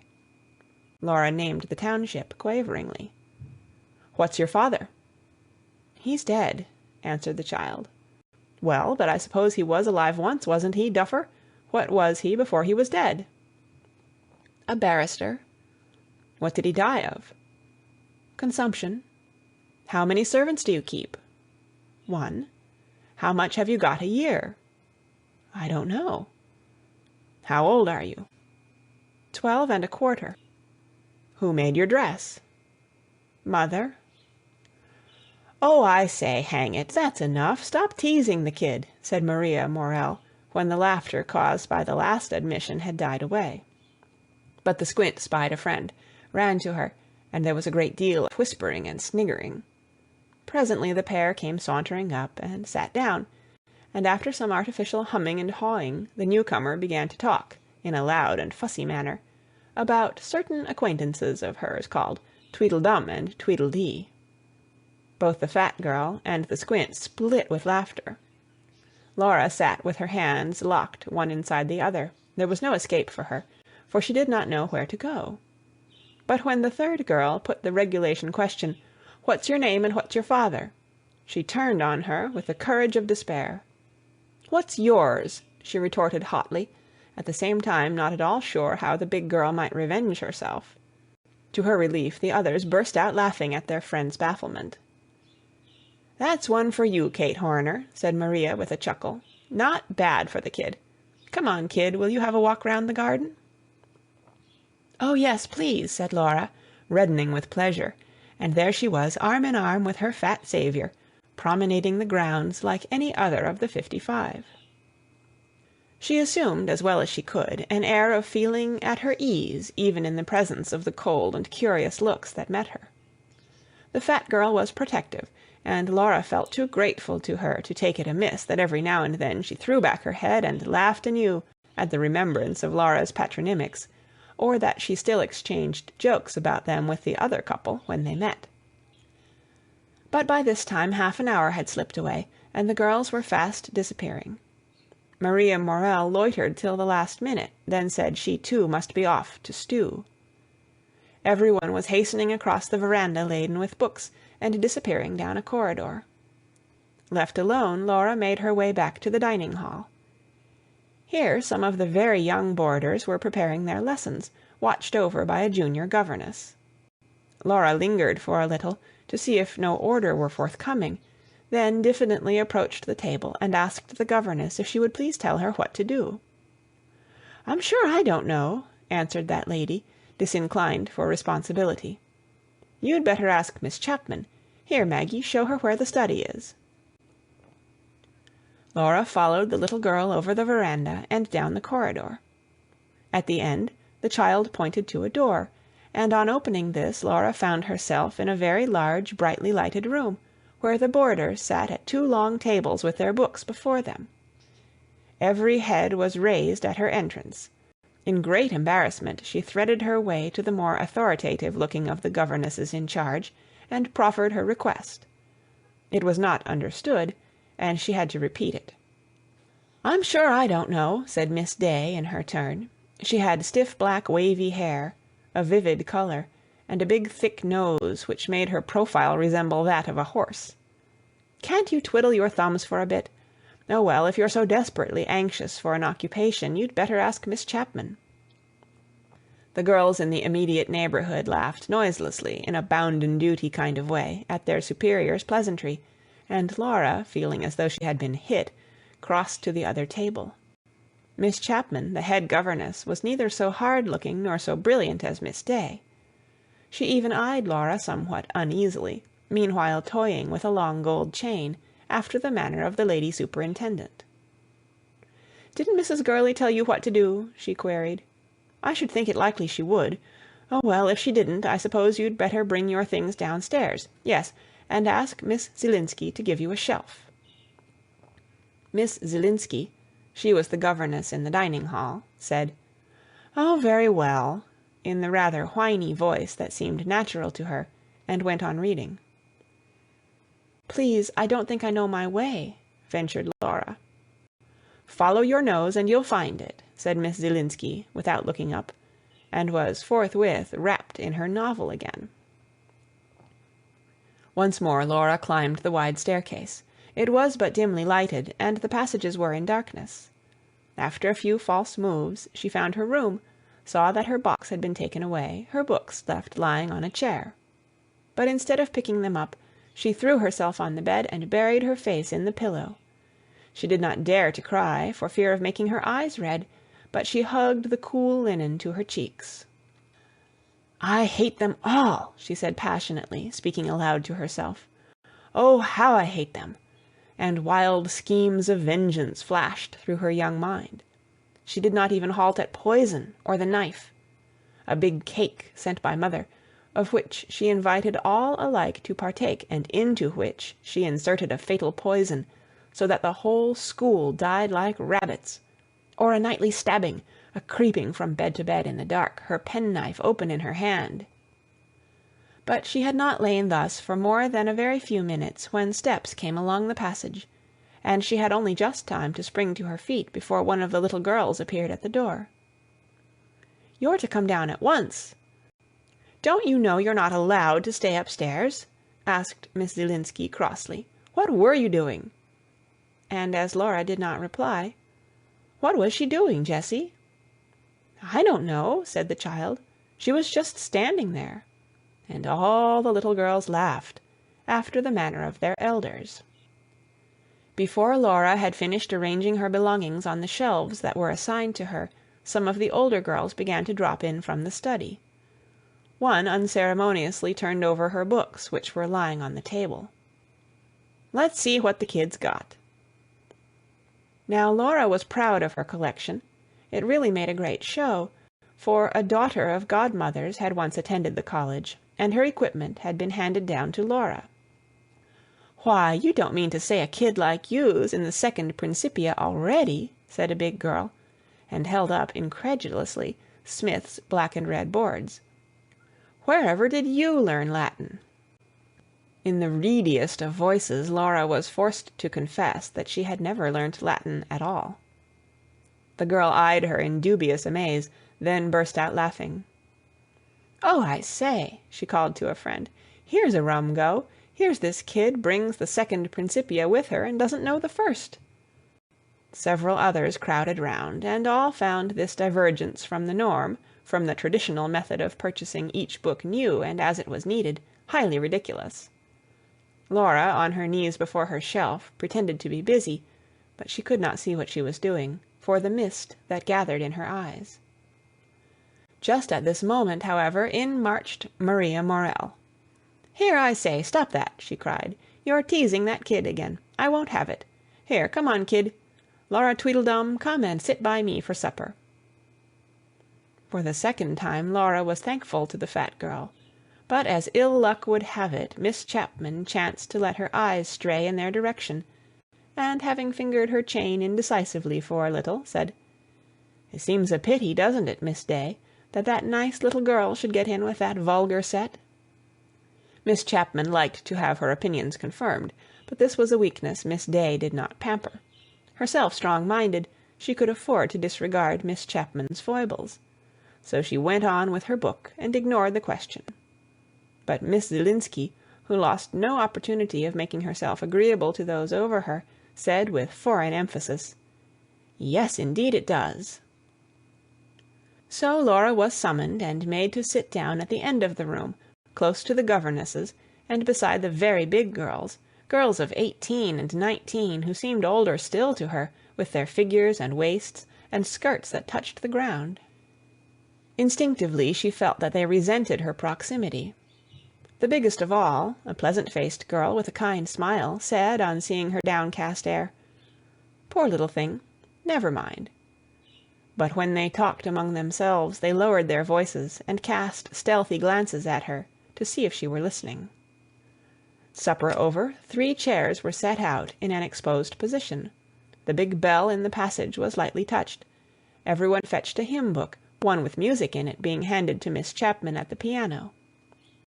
The door opened to admit first Mrs. Gurley, then the principal and his wife, a tall, fair gentleman in a long coat, and a sweet-faced lady who wore a rose in her velvet dress. "Let us sing in the 157th hymn," said the gentleman, who had a Grecian profile and a drooping sandy moustache. And when Miss Chapman had played through the tune, the 55, the governesses, the lady and gentleman rose to their feet and sang, with halting emphasis, of the Redeemer and his mercy, to Miss Chapman's accompaniment, which was as indecisive as her manner, the left hand dragging lamely along after the right. "Let us read in the 3rd chapter of the 2nd epistle of Paul to the Thessalonians." Everyone laid her hymn book on the table and sat down to listen to Paul's words, which the sandy gentleman read to a continual nervous movement of the left leg. "Let us pray." Obeying the word, the 55 rose, faced about, and knelt to their chairs. It was an extempore prayer, and a long one, and Laura did not hear much of it, for the 2 big girls on her right kept up throughout a running conversation.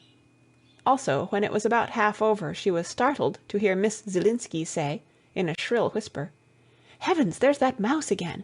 and audibly draw her skirts round her. Even Miss Chapman, praying to her piano chair some distance off, had heard, and turned her head to frown rebuke. The prayer at an end, Mr. and Mrs. Strachey bowed vaguely in several directions, shook hands with the governesses, and left the room. This was the signal for 2 of the teachers to advance with open Bibles. "Here, little one, have you learned your verse?" whispered Laura's pleasant neighbour. Laura knew nothing of it, but the big girl lent her a Bible, and, since it was not a hard verse, and every girl repeated it, it was quickly learned. "I, wisdom, dwell with prudence, and find out knowledge of witty inventions." Told off in batches, they filed up the stairs. On the first landing stood Miss Day, watching with lynx eyes to see that no books or eatables were smuggled to the bedrooms. In a strident voice she exhorted the noisy to silence, and the loiterers to haste. Laura sped to her room. She was fortunate enough to find it still empty. Tossing off her clothes, she gabbled ardently through her own prayers, drew the blankets up over her head, and pretended to be asleep. Soon the lights were out, and all was quiet. Then, with her face burrowed deep, so that not a sound could escape, she gave free play to her tears. Chapter 6. My Dear Mother, I sent you a postcard. Did you get it? I told you I got here all right and liked it very much. I could not write a long letter before I had no time, and we are only allowed to write letters 2 evenings a week, Tuesday and Friday. When we have done our lessons for next day, we say, "Please may I write now?" and Miss Chapman says, "Have you done everything?" And if we say we have, she says yes. And if you sit at Miss Day's table, Miss Day says it. And sometimes we haven't, but we say so. I sit up by Miss Chapman, and she can see everything I do, and at tea and dinner and breakfast, I sit beside Mrs. Gurley. Another girl in my class sits opposite, and one sits beside me, and we would rather sit somewhere else. I don't care for Mrs. Gurley much. She is very fat, and never smiles, and never listens to what you say unless she scolds you. And I think Miss Chapman is afraid of her too. Miss Day is not afraid of anybody. I am in the 1st class. I am in the college, and under that is the school. Only very little girls are in the school. They go to bed at 8:30 and do their lessons in the dining hall. I do mine in the study and go to bed with the big girls. They wear dresses down to the ground. Lilith Gordon is a girl in my class. She is in my room, too. She is only as old as me, and she wears stays and has a beautiful figure. All the girls wear stays. Please send me some, I have no waist. A governess sleeps in our room and she has no teeth. She takes them out every night and puts them in water when the light is out. Lilith Gordon and the other girls say good night to her after she has taken them off, and then she can't talk properly, and we want to hear her. I think she knows, for she is very cross. I don't learn Latin yet till I go to the 2nd class. My sums are very hard. For supper, there is only bread and butter and water if we don't have cake and jam of our own. Please send me some strawberry jam and another cake. Tell Sarah there are 3 servants to wait at dinner. They have white aprons and a cap on their heads. They say, "Will you take beef, miss?" I remain, your loving daughter, Laura. Dear Pin, I am very busy. I will write you a letter. You would not like being here. I think you should always stop at home. You will never get as far as long division. Mrs. Gurley is an awful old beast. All the girls call her that. You would be frightened of her. In the afternoon, after school, we walk 2 and 2, and you ask a girl to walk with you, and if you don't, you have to walk with Miss Chapman. Miss Chapman and Miss Day walks behind, and they watch to see you don't laugh at boys. Some girls write letters to them and say they will meet them up behind a tree in the corner of the garden. A paling is loose and the boys put letters in. I think boys are silly, but Maria Morel says they are tip-top. That means awfully jolly. She writes a letter to boys every week. She takes it to church and drops it, coming out, and he picks it up and puts an answer through the fence. We put our letters on the mantelpiece in the dining hall, and Mrs. Gurley or Miss Chapman reads the address to see we don't write to boys. They are shut up. She can't read the inside. I hope you don't cry so much at school. No one cries. Now Miss Chapman says it's time to stop. I remain, your affectionate sister, Laura. P.S. I took the red lining out of my hat. Warrenega, Sunday. My dear Laura, we were very glad to get your letters which came this morning. Your postcard, written the day after you arrived at the college, told us little or nothing. However, Godmother was good enough to write us an account of your arrival, so that we were not quite without news of you. I hope you remembered to thank her for driving in all that way to meet you and take you to school, which was very good of her. I am glad to hear you are settling down and feeling happy, and I hope you will work hard and distinguish yourself so that I may be proud of you. But there are several things in your letters I do not like. Did you really think I shouldn't read what you wrote to Pin? You are a very foolish girl if you did.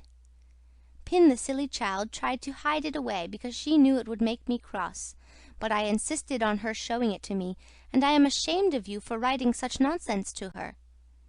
Maria Morel must be a very vulgar-minded girl to use the expression she does. I hope my little girl will try to only associate with nice-minded girls. I didn't send you to school to get nasty ideas put into your head, but to learn your lessons well and get on. If you write such vulgar, silly things again, I shall complain to Mrs. Gurley or Mr. Strachey about the tone of the college, and what goes on behind their backs. I think it is very rude of you to call Mrs. Gurley names. Also, about the poor governess who has to wear false teeth. Wait till all your own teeth are gone, and then see how you will like it. I do want you to have nice feelings and not grow rough and rude. There is evidently a very bad tone among some of the girls, and you must be careful in choosing your friends. I am sorry to hear you are only in the lowest class. It would have pleased me better if you had got into the 2nd, but I always told you you were lazy about your sums. You can do them well enough if you like. You don't need stays. I have never worn them myself, and I don't intend you to either. Your own muscles are quite strong enough to bear the weight of your back. Bread and water is not much of a supper for you to go to bed on. I will send you another cake soon, and some jam, and I hope you will share it with the other girls. Now, try and be sensible and industrious, and make nice friends, and then I shan't have to scold you. Your loving mother, J.T.R. P.S. Another thing in your letter I don't like. You say you tell your governess you have finished your lessons when you have not done so. That is telling an untruth, and I hope you are not going to be led away by the examples of bad girls. I have always brought you children up to be straightforward, and I am astonished at you beginning fibbing as soon as you get away from home. Fibbing soon leads to something worse. P.P.S. You must have written your letter in a great hurry, for your spelling is anything but perfect. You are a very naughty girl to meddle with your hat. Pin has written a letter, which I enclose, though her spelling is worse than ever. Dear Laura, Mother says you are a very silly girl to write silly letters. I think you are silly too. I should be frightened of Miss Gurley. I don't want to go to school. I would rather stop with Mother and be a comfort to her. I think it is naughty to drop letters in church, and very silly to write to boys. Boys are so silly. Sarah sends her love. She says she would not wear a cap on her head, not for anything. She says she would just as soon wear a ring through her nose. I remain, your loving sister, Pin. Dear Mother, please, please don't write to Mrs. Gurley about the tone in the college, or not to Mr. Strachey either. I will never be so silly again. I am sorry my letters were so silly. I won't do it again. Please don't write to them about it. I don't go much with Maria Morel. Now I think she is vulgar too. I know two nice girls now in my own class. Their names are Inez and Bertha. They are very nice and not at all vulgar. Maria Morel is fat and has a red face. She is much older than me, and I don't care for her now. Please don't write to Mrs. Gurley. I will never call her names again. I had to write my letter quickly, because when I have done my lessons, it is nearly time for supper. I am sorry my spelling was wrong. I will take more pains next time. I will learn hard and get on, and soon I will be in the second class. I did not mean I said I had done my lessons when I had not done them. The other girls say it, and I think it is very wrong of them. Please don't write to Mrs. Gurley. I will try and be good and sensible, and not do it again if you only won't write. I remain, your affectionate daughter, Laura. P.S. I can do my sums better now. Warrenega. My dear Laura, my letter evidently gave you a good fright, and I am not sorry to hear it, for I think you deserved it for being such a foolish girl. I hope you will keep your promise and not do it again. Of course, I don't mean that you are not to tell me everything that happens at school, but I want you to only have nice thoughts and feelings and grow into a wise and sensible girl. I am not going to write a long letter today. This is only a line to comfort you and let you know that I shall not write to Mrs. Gurley or Mr. Strachey as long as I see that you are being a good girl and getting on well with your lessons. I do want you to remember that you are a lady, though you are poor, and must behave in a ladylike way. You don't tell me what the food at the college is like, and whether you have blankets enough on your bed at night. Do try and remember to answer the questions I ask you. Sarah is busy washing today, and the children are helping her by sitting with their arms in the tubs.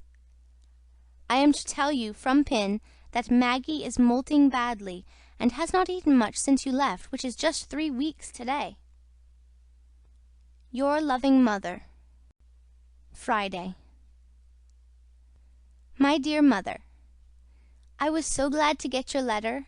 I am so glad you will not write to Mrs. Gurley this time, and I will promise to be very good and try to remember everything you tell me. I am sorry I forgot to answer the questions.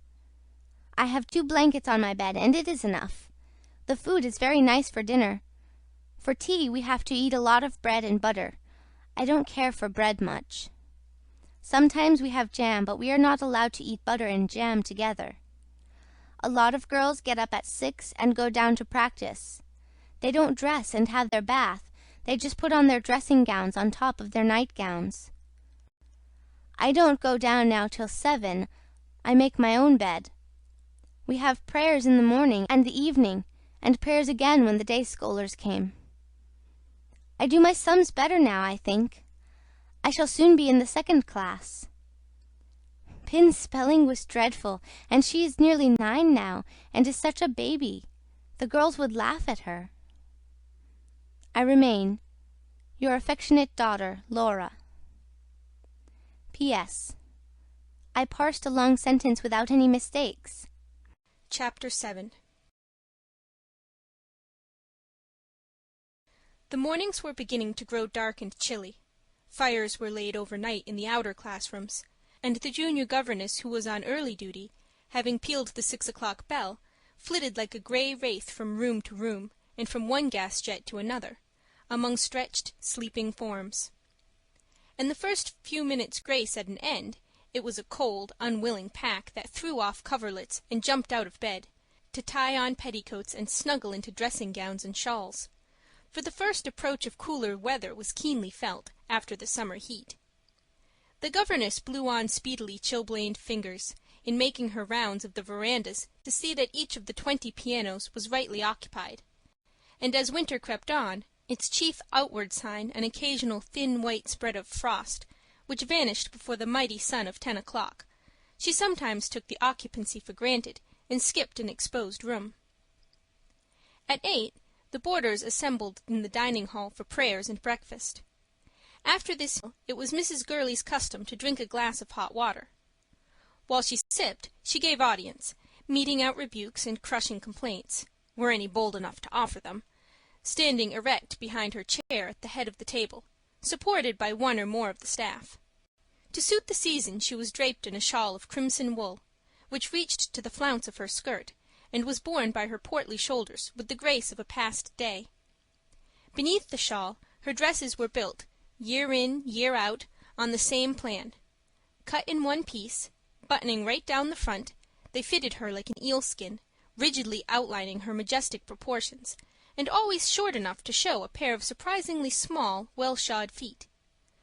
Thus she stood, sipping her water, and boring with her hard, unflagging eye every girl that presented herself to it. Most shrank noiselessly away as soon as breakfast was over, for unless one was very firm indeed in the conviction of one's own innocence, to be beneath this eye was apt to induce a disagreeable sense of guilt. In the case of Mrs. Gurley, familiarity had never been known to breed contempt.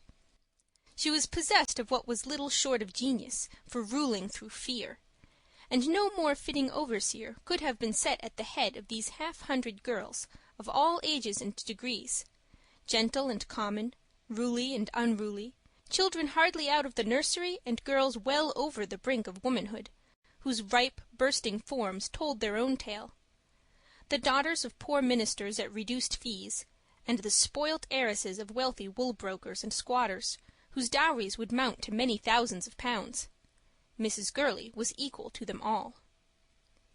In a very short time there was no more persistent shrinker from the ice of this gaze than little Laura. In the presence of Mrs. Gurley the child had a difficulty in getting her breath.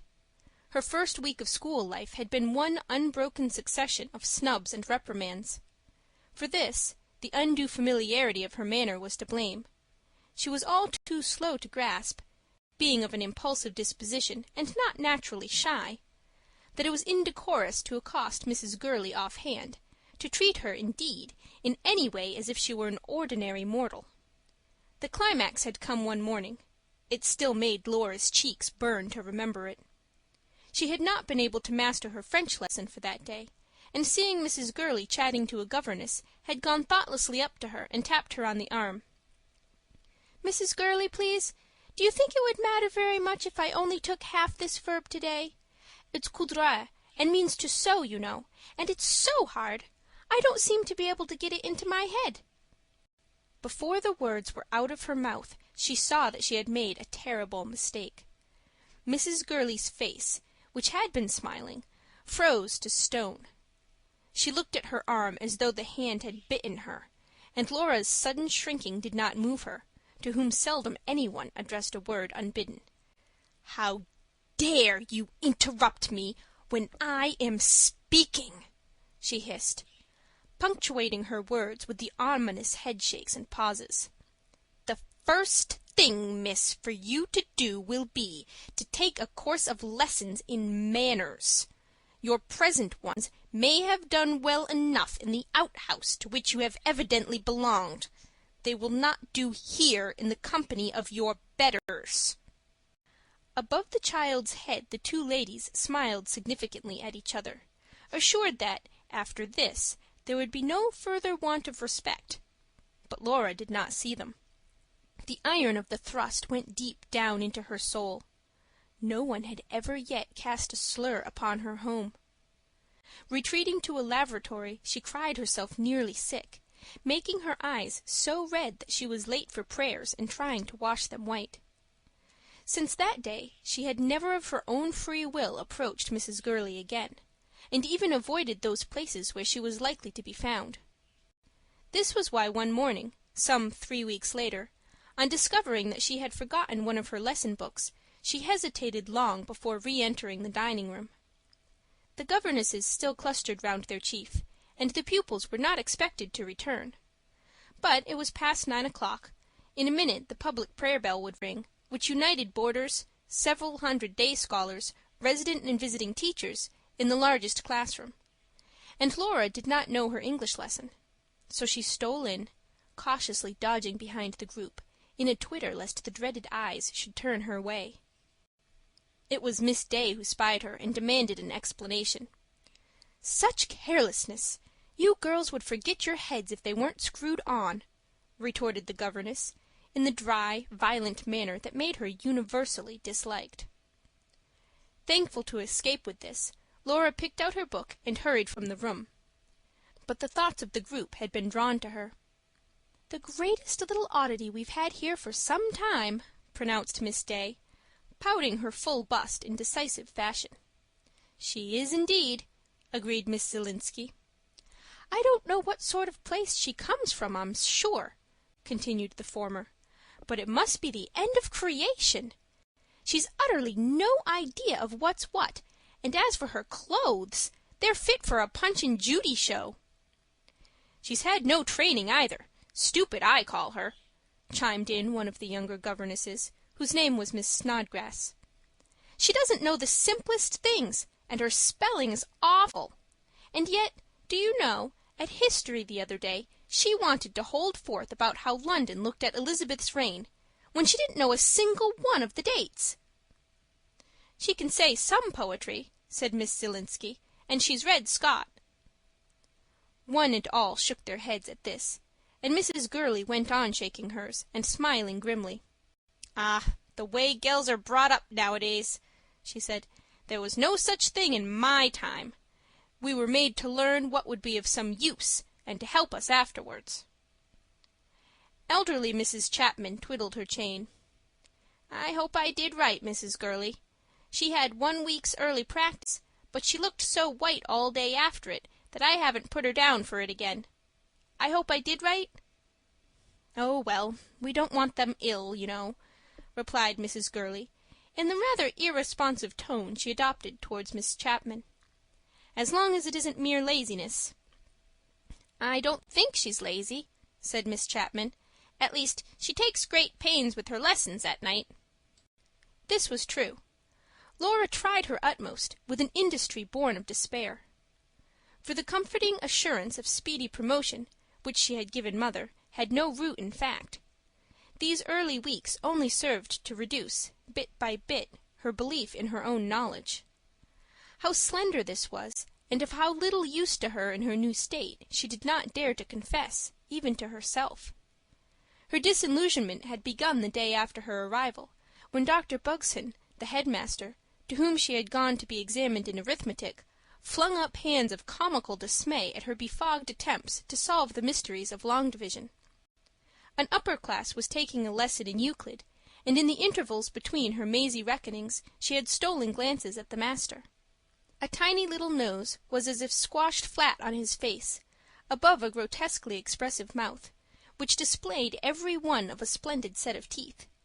He had small, short-sighted, red-rimmed eyes, and curly hair which did not stop growing at his ears, but went on curling, closely cropped, down the sides of his face.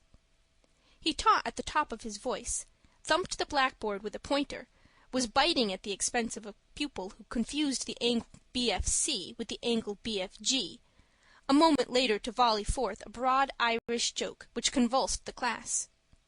He bewitched Laura. She forgot her sums in the delight of watching him, and this made her learning seem a little scantier than it actually was, for she had to wind up in a great hurry. He pounced down upon her. The class laughed anew at his playful horror, and yet again at the remark that it was evident she had never had many pennies to spend, or she would know better what to do with the figures that represented them. In these words Laura scented a reference to Mother's small income, and grew as red as fire. In the lowest class in the college she sat bottom, for a week or more. What she did know, she knew in such an awkward form that she might as well have known nothing. And after a few efforts to better her condition, she grew cautious, and hesitated discreetly before returning one of these ingenuous answers which, in the beginning, had made her the Merry Andrew of the class. She could, for instance, read a French story-book without skipping very many words. But she had never heard a syllable of the language spoken, and her first attempts at pronunciation caused even Miss Zielinski to sit back in her chair and laugh till the tears ran down her face. History Laura knew in a vague, pictorial way. She and Pin had enacted many a striking scene in the garden, such as "Not angles, but angels," or "Did the pump drain overflow, Canute and his silly courtiers," and she had also had out-of-the-way scraps of information about the characters of some of the monarchs, or, as the governess had complained, about the state of London at a certain period. But she had never troubled her head with dates. Now they rose before her, a hard, dry, black line, from 1066 on, accompanied, not only by the kings who were the cause of them, but by dull laws and their duller repeals. Her lessons in English alone gave her a mild pleasure. She enjoyed taking a sentence to pieces to see how it was made. She was fond of words, too, for their own sake, and once, when Miss Snodgrass had occasion to use the term Elomean Snary, Laura was so enchanted by it that she sought to share her enthusiasm with her neighbor. This girl, a fat little Jewess, went crimson from trying to stifle her laughter. "What is the matter with you girls down there?" cried Miss Snodgrass. "Carrie Isaacs, what are you laughing like that for?" "It's Laura Rambotham, Miss Snodgrass. She's so funny," spluttered the girl. "What are you doing, Laura?" Laura did not answer. The girl spoke for her. She said it was blue."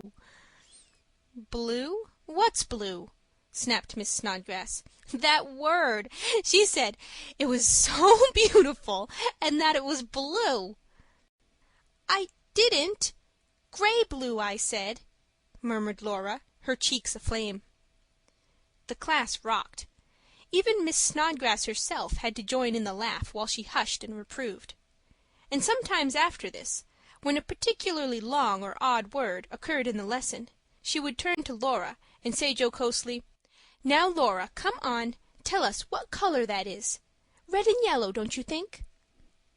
But these were Tom Fool's colors, and Laura kept a wise silence. One day at geography, the pupils were required to copy the outline of the map of England. Laura, about to begin, found to her dismay that she had lost her pencil. To confess the loss meant one of the hard, public rebukes from which she shrank, and so, while the others drew, heads and backs bent low over their desks, she fidgeted and sought, on her lap, the bench, the floor. "What on earth's the matter?" asked her neighbor crossly. It was the black-haired boarder who had winked at Laura the first evening at tea. Her name was Bertha Ramsay. "I can't draw a stroke if you shake like that." "I've lost my pencil." The girl considered Laura for a moment, then pushed the lid from a box of long, beautifully sharpened drawing pencils. "Here, you can have one of these." Laura eyed the well-filled box admiringly, and modestly selected the shortest pencil. Bertha Ramsay, having finished her map, leaned back in her seat. "And next time you feel inclined to boo-hoo at the tea-table, Hold on to your eyebrows and sing Rule Britannia. Did it want its money, poor ickle sing? Here Bertha's chum, a girl called Inez, chimed in from the other side. It's all well for you, she said to Bertha, in a deep, slow voice. You're a weekly boarder. Laura had the wish to be very pleasant in return for the pencil. So she drew a sigh, and said, with overemphasis, "How nice for your mother to have you home every week!" Bertha only laughed at this, in a teasing way. "Yes, isn't it?" But Inez leaned across behind her and gave Laura a poke. "Shut up!" she telegraphed. "Who's talking down there?" came the governess's cry. "Here, you, the new girl. Laura, what's your name? Come up to the map." A huge map of England had been slung over an easel. Laura was required to take the pointer and show where Stafford lay. With the long stick in her hand, she stood stupid and confused. In this exigency it did not help her that she knew, from hearsay, just how England looked. That she could see, in fancy, its evergreen grass, thick hedges, and spreading trees, its never-dry rivers, its hoary old cathedrals, its fogs and sea-mists, and overpopulous cities. She stood face to face with the most puzzling map in the world, a map seared and scored with boundary lines, black and bristling with names. She could not have laid her finger on London at this moment, and as for Stafford, it might as well have been in the moon. While the class straggled along the veranda at the end of the hour, Inez came up to Laura's side. "I say, you shouldn't have said that about her mother." She nodded mysteriously. "Why not?" asked Laura, and colored at the thought that she had again, without knowing it, been guilty of a faux pas. Inez looked round to see that Bertha was not within hearing, then put her lips to Laura's ear.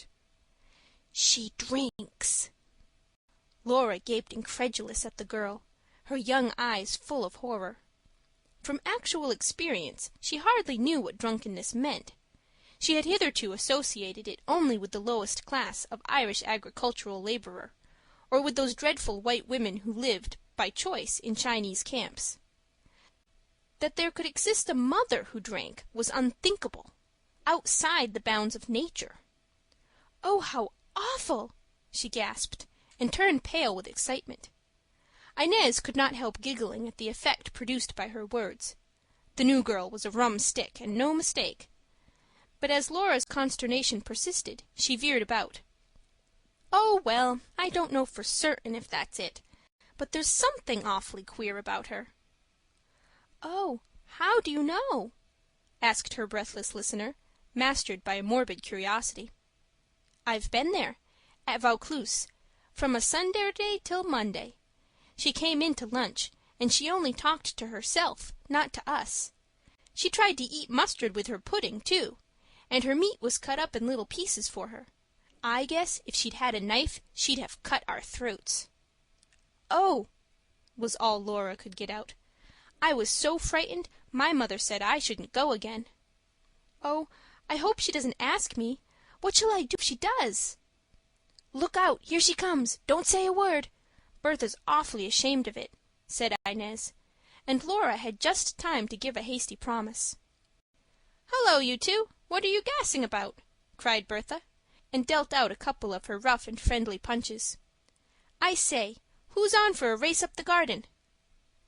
They raced, all three, with flying plaits and curls, much kicking up of long black legs, and a frank display of frills and tuckers. Laura won, for Inez's wind gave out halfway, and Bertha was heavy of foot. Leaning against the palings, Laura watched the latter come puffing up to join her. Bertha with the shameful secret in the background of a mother who was not like other mothers. Chapter 8. Laura had been, for some 6 weeks or more, a listless and unsuccessful pupil, when one morning she received an invitation from Godmother to spend the coming monthly holiday from Saturday till Monday at Prahran. The month before, she had been one of the few girls who had nowhere to go. She had been forced to pretend that she liked staying in, did it in fact by preference, Now her spirits rose. Marina, godmother's younger daughter, from whom Laura inherited her schoolbooks, was to call for her, by a little after 9 o'clock on Saturday morning. Laura had finished her weekly mending, tidied her bedroom, and was ready dressed even to her gloves. It was a cool, crisp day, and her heart beat high with expectation. From the dining hall it was not possible to hear the ringing of the front door bell, but each time either of the maids entered with a summons, Laura half rose from her chair, sure that her turn had come at last. But it was 9:30, then 10, then 10:30. It struck 11. The best of the day was passing, and still Marina did not come. Only 2 girls besides herself remained. Then respectively an aunt and a mother were announced, and these 2 departed. Laura alone was left. She had to bear the disgrace of Miss Day observing, "Well, it looks as if your friends had forgotten all about you, Laura." Humiliated beyond measure, Laura had thoughts of tearing off her hat and jacket and declaring that she felt too ill to go out. But at last, when she was almost sick with suspense, Mary put her tidy head in once more. "Miss Rambotham has been called for." Laura was on her feet before the words were spoken. She sped to the reception room. Marina, a short, sleek-haired, soberly dressed girl of about 20, had godmother's brisk, matter-of-fact manner. She offered Laura her cheek to kiss. "Well, I suppose you're ready now?" Laura forgave her the past 2 hours. "Yes, quite, thank you," she answered. They went down the asphalted path and through the garden gate, and turned to walk townwards. For the first time since her arrival, Laura was free again, a prisoner at large. Round them stretched the broad white streets of East Melbourne. At their side was the thick, exotic greenery of the Fitzroy Gardens.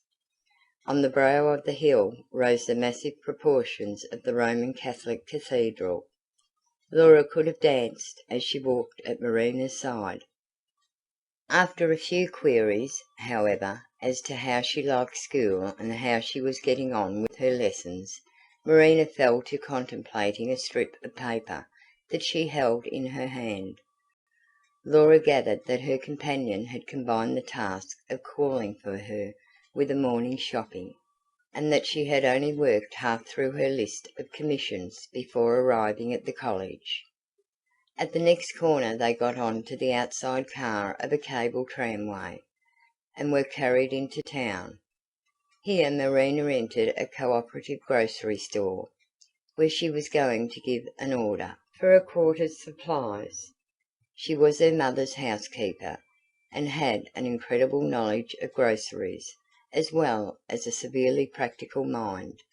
She stuck her fingernail into butter, tasted cheeses off the blade of a knife, ran her hands through currants, nibbled biscuits, discussed brands of burgundy and desiccated suits.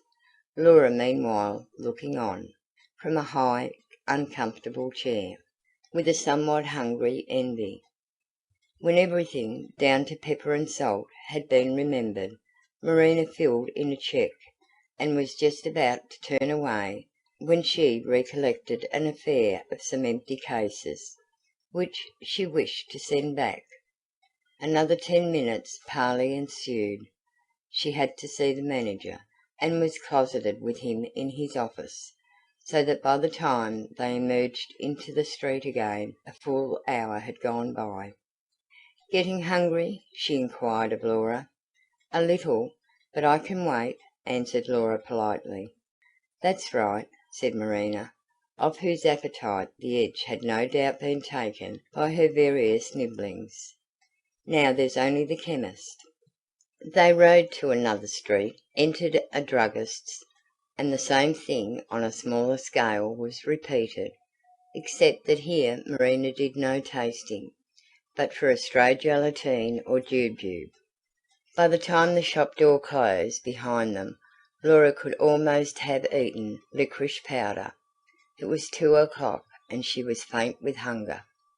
"We'll be home in plenty of time," said Marina, consulting a neat watch.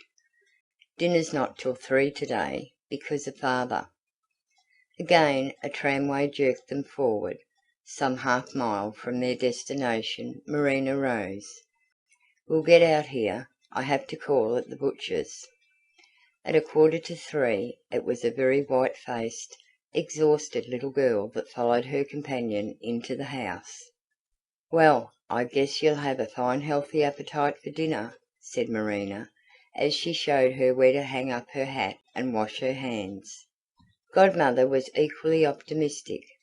From the sofa of the morning room, where she sat knitting, she said, "Well, you've had a fine morning's gadding about, I must say.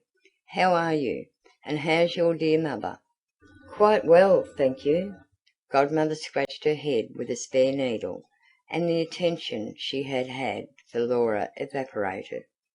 "I hope, Marina, you told Graves about those empty jam jars he didn't take back last time?" Marina, without lifting her eyes from a letter she was reading, returned, "Indeed, I didn't. He made such a rumpus about the sugar boxes that I thought I'd try to sell them to Peterson instead." Godmother grunted, but did not question Marina's decision. "And what news have you from your dear mother?" she asked again, without looking at Laura, just as she never looked at the stocking she held, but always over the top of it. Here, however, the dining bell rang, and Laura, spared the task of giving more superfluous information, followed the two ladies to the dining room. The other members of the family were waiting at the table. Godmother's husband, he was a lawyer, was a morose, black-bearded man who, for the most part, kept his eyes fixed on his plate. Laura had heard it said that he and Godmother did not get on well together. She supposed this meant that they did not care to talk to each other, for they never exchanged a direct word. If they had to communicate, it was done by means of a third person. There was the elder daughter, Georgina, dumpier and still brusquer than Marina; the eldest son, a bank clerk, who was something of a dandy and did not waste civility on little girls; and lastly there were two boys, slightly younger than Laura, black-haired, pug-nosed, pugnacious little creatures, who stood in awe of their father, and were all the wilder when not under his eye. Godmother mumbled a blessing, and the soup was eaten in silence. During the meat course the bank clerk complained in extreme displeasure of the way the laundress had of late dressed his collars. These were so high that, as Laura was not slow to notice, he had to look straight down the two sides of his nose to see his plate, and announce that he would not be home for tea, as he had an appointment to meet some chappies at 5, and in the evening was going to take a lady friend to Brock's fireworks. These particulars were received without comment, as the family plied its pudding spoons. Georgina in her turn made a statement. "Joey's coming to take me driving at 4." It looked as if this remark, too, would founder on the general indifference. Then Marina said warningly, as if recalling her parents' thoughts, "Mother!" Awakened, Godmother jerked out, "Indeed, and I hope if you go you'll take the boys with you." "Indeed, and I don't see why we should." "Very well, then, you'll stop at home, if Joey doesn't choose to come to the point. Now hold your tongue, Mother. I'll do nothing of the sort." "Crikey!" said the younger boy, Irwin, in a low voice, "Joey's got to take us riding." "If you and Joey can't get yourselves properly engaged," snapped Godmother, "then you shan't go driving without the boys, and that's the end of it." Like dogs barking at one another, thought Laura, listening to the loveless bandying of words. She was unused to the snappishness of the Irish manner, which sounds so much worse than it is meant to be, and she was chilled anew by it when, over the telephone, she heard Georgie holding a heated conversation with Joey. He was a fat young man with hanging cheeks, small eyes, and a lazy, lopsided walk. "Hello, here's a little girl. What's her name? Say, this kitty can come along too." As it had leaked out that Marina's afternoon would be spent between the shelves of her storeroom, preparing for the incoming goods, Laura gratefully accepted the offer. They drove to Marlborough Tower. With their backs to the horse sat the two boys, mercilessly alert for any display of fondness on the part of the lovers. Sat Laura, with her straight, inquisitive black eyes. Hence Joey and Georgie were silent, since, except to declare their feelings, they had nothing to say to each other. The tower reached, the mare was hitched up, and the ascent of the light wooden erection begun. It was a blowy day. "Boys first," commanded Joey, "'cause of the petticoats." His speech was as lazy as his walk. He himself led the way, followed by Erwin and Marmaduke, and Laura, at Georgie's bidding, went next. She clasped her bits of skirts anxiously to her knees, for she was just as averse to the frills and flounces that lay beneath being seen by Georgie as by any of the male members of the party. Georgie came last, and, though no one was below her, so tightly wound about was she that she could hardly advance her legs from one step to another. Joey looked approval, but the boys sniggered, and kept it up till Georgie, having gained the platform, threatened them with a clout on the head.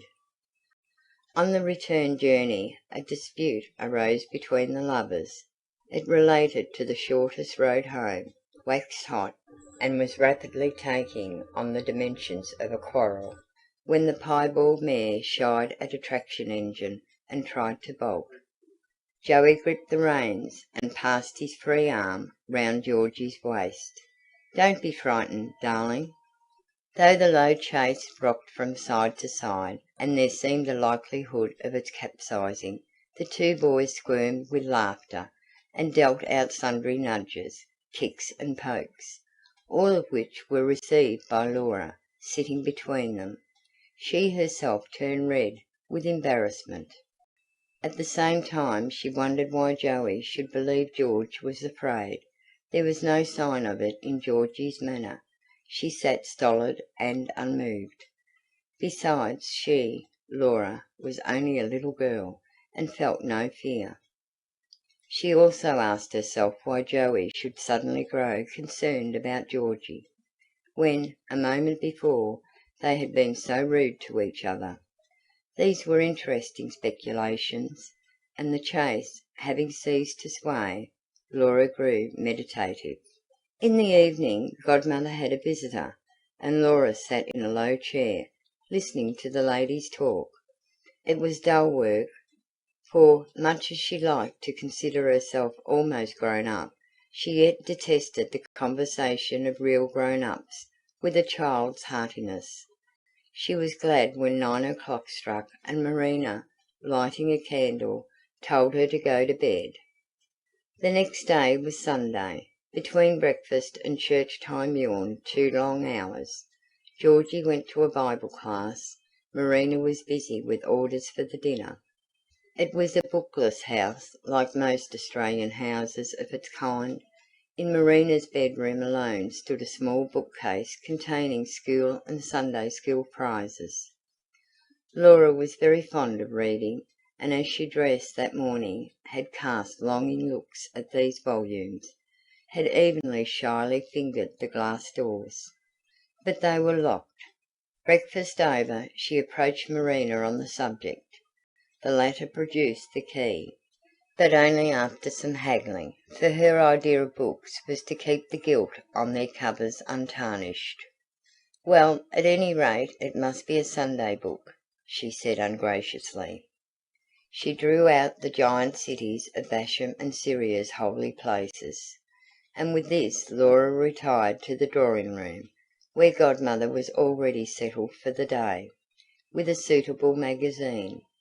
When the bells began to clang, the young people, primly hatted, their prayer books in their hands, walked to the neighbouring church. There Laura sat once more between the boys, Marina and Georgie stationed like sentinels at the ends of the pew, ready to pounce down on their brothers if necessary, to confiscate animals and eatables, or to rap impish knuckles with a Bible. It was a spacious church. The pew was in a side aisle. One could see neither reading desk nor pulpit, and the words of the sermon seemed to come from a great way off. After dinner, Laura and the boys were dispatched to the garden, to stroll about in Sunday fashion. Here, no elder person being present, the natural feelings of the trio came out. The distaste of a quiet little girl for rough boys and their pranks, the resentful indignation of the boys at having their steps dogged by a sneak and a telltale.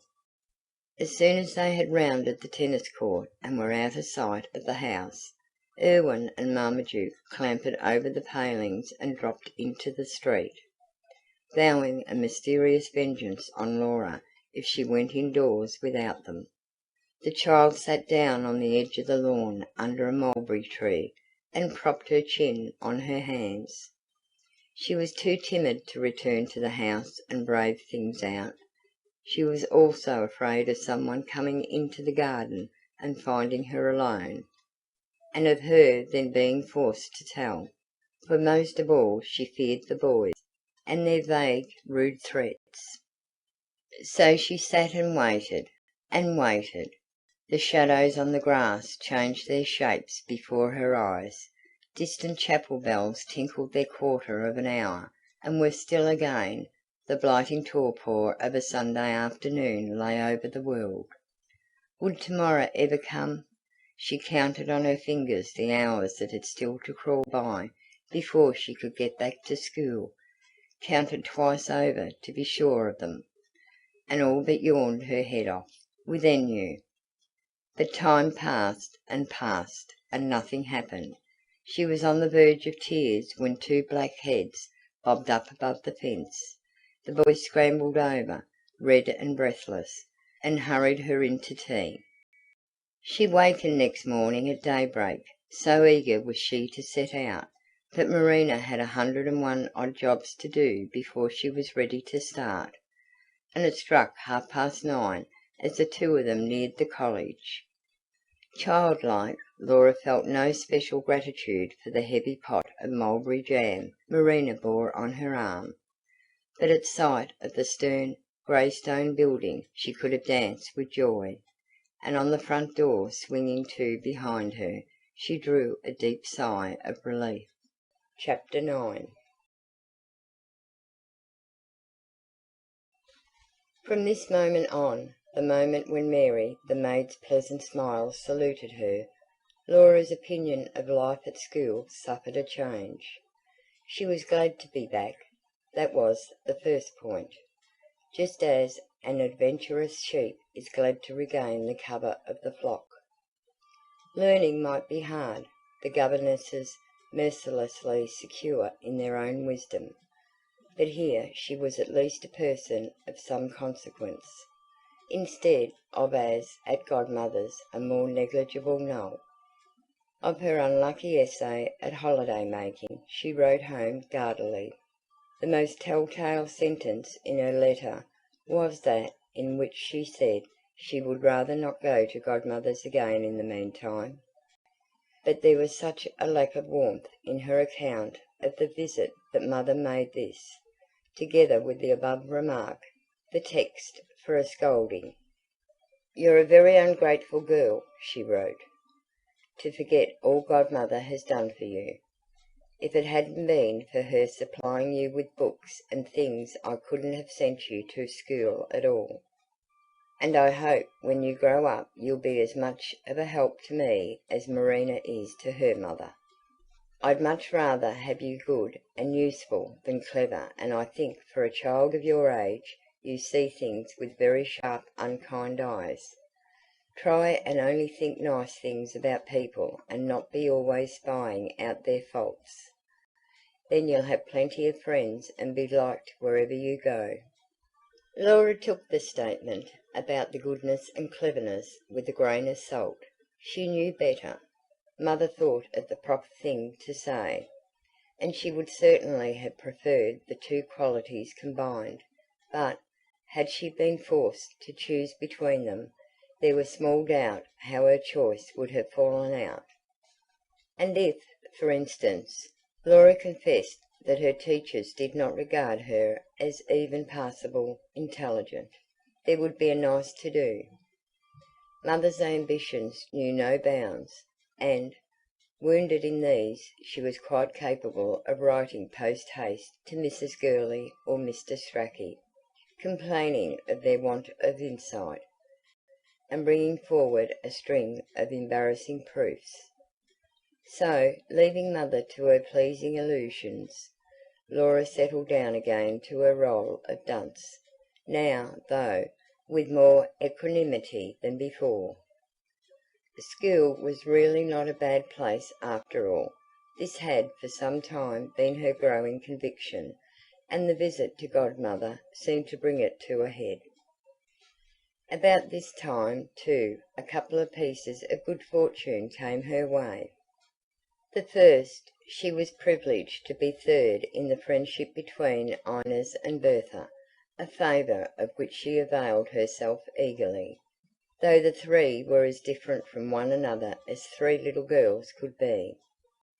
Bertha was a good-natured romp, hard-fisted, thick of leg, and of a plodding but ineffectual industry.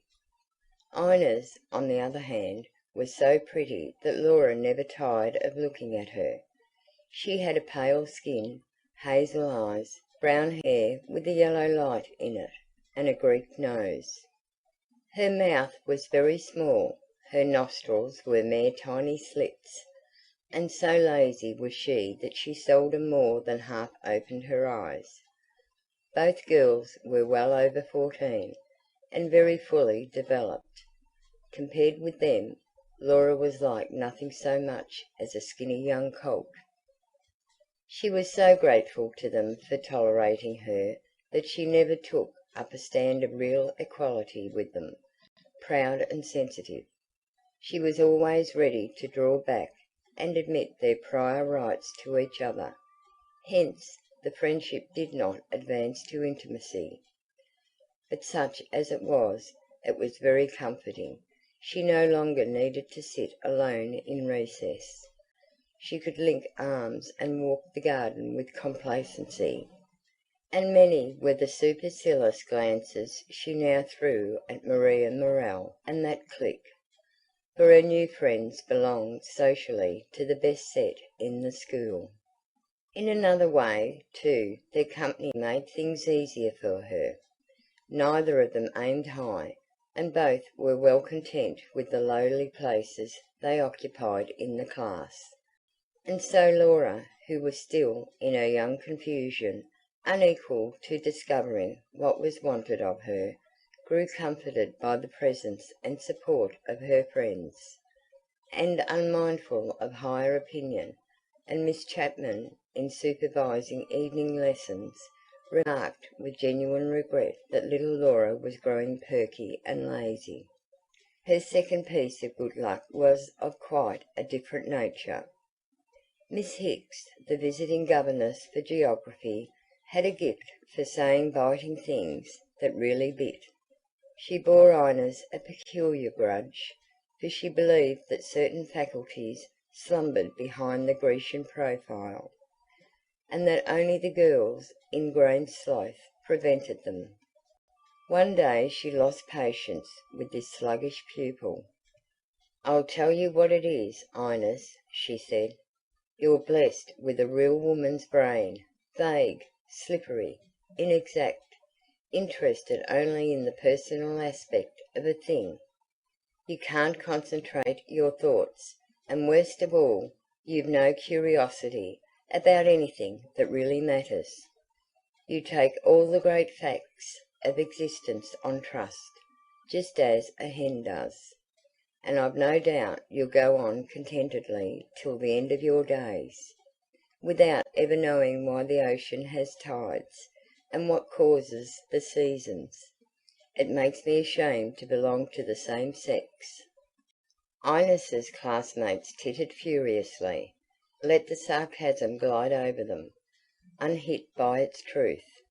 Inez herself, indeed, was inclined to consider the governess's taunt a compliment, as proving that she was incapable of a vulgar inquisitiveness.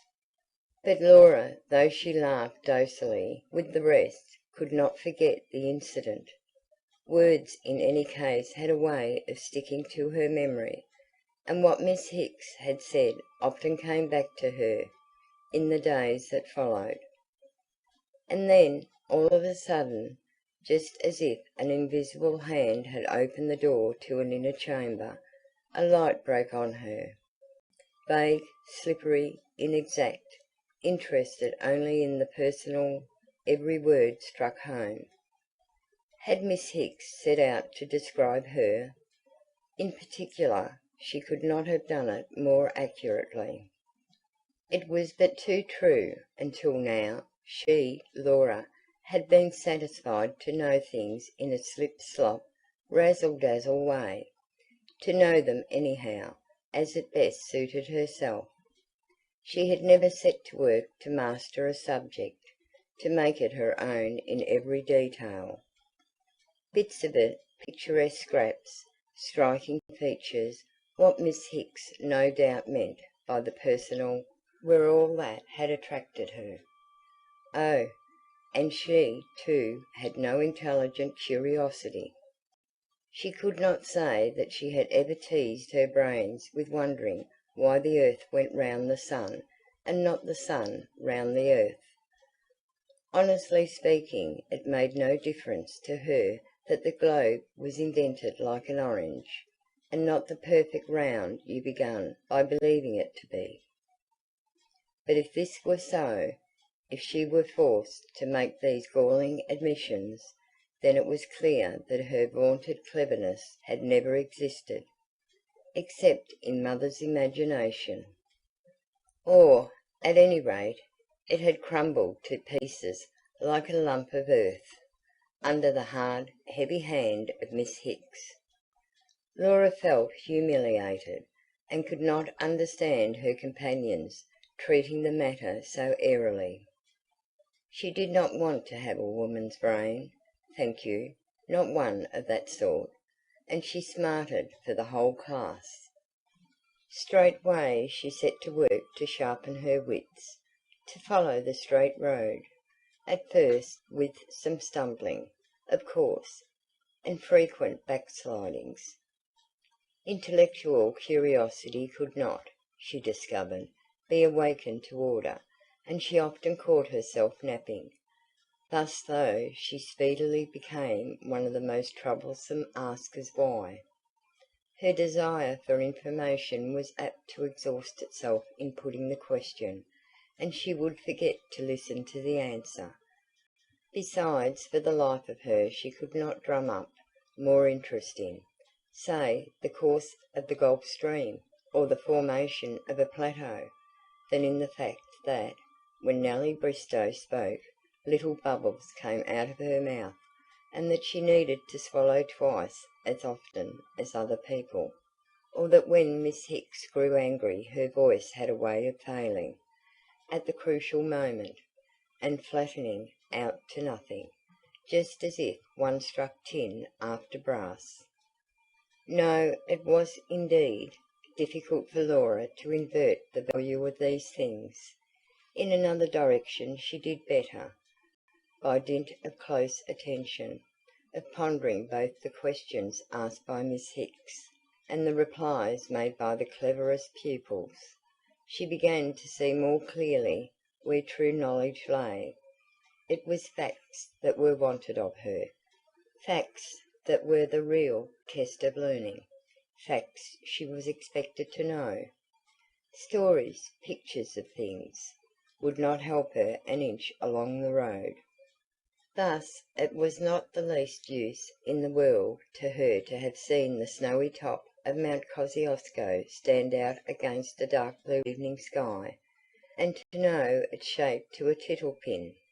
On the other hand, it mattered tremendously that this mountain was 7,308 and not 7,309 feet high. That piece of information was valuable, was of genuine use to you, for it was worth your place in the class. Thus did Laura apply herself to reach the school ideal, thus force herself to drive hard nails of fact into her vagrant thoughts, and with success. For she had, it turned out, a retentive memory, and to her joy learning by heart came easy to her, as easy as to the most brilliant scholars in the form.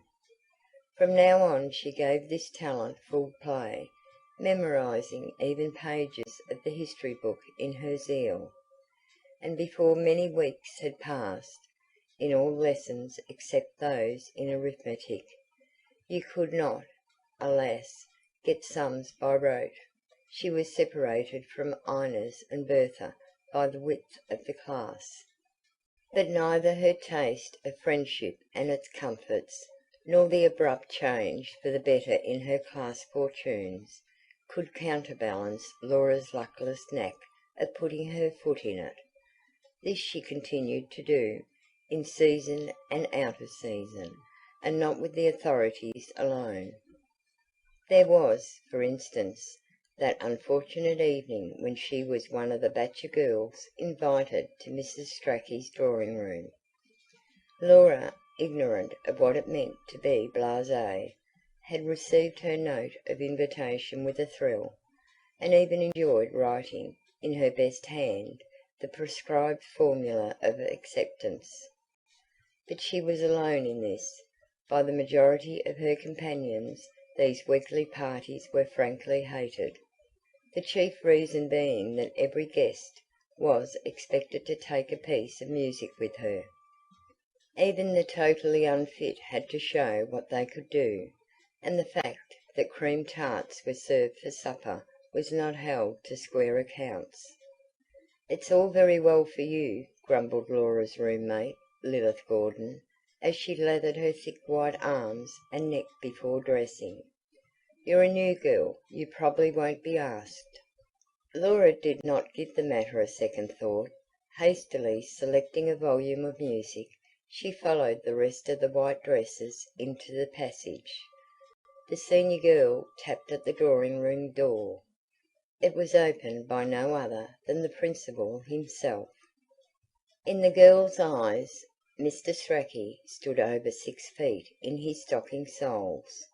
He had also a most arrogant way of looking down his nose, and of tugging, intolerantly, at his long, drooping moustache. There was little need for him to assume the frigid contemptuousness of Mrs. Gurley's manner.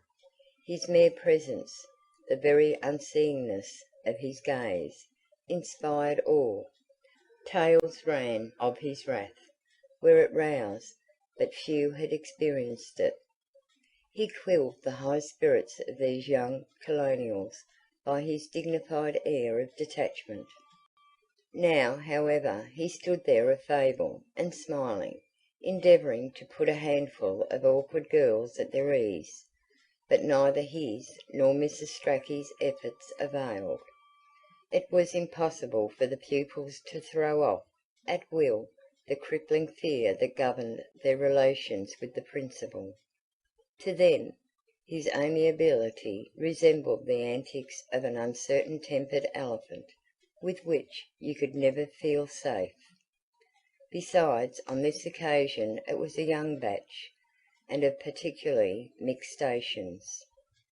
And so a dozen girls, from 12 to 15 years old, sat on the extreme edges of their chairs, and replied to what was said to them, with dry throats. Though the youngest of the party, Laura was the least embarrassed. She had never known a nursery, but had mixed with her elders since her babyhood, and she was not of a shy disposition. Indeed, she still had to be reminded daily that shyness was expected of her. So she sat and looked about her. It was an interesting room in which she found herself. Low bookshelves, 3 shelves high, ran round the walls, and on the top shelf were many outlandish objects.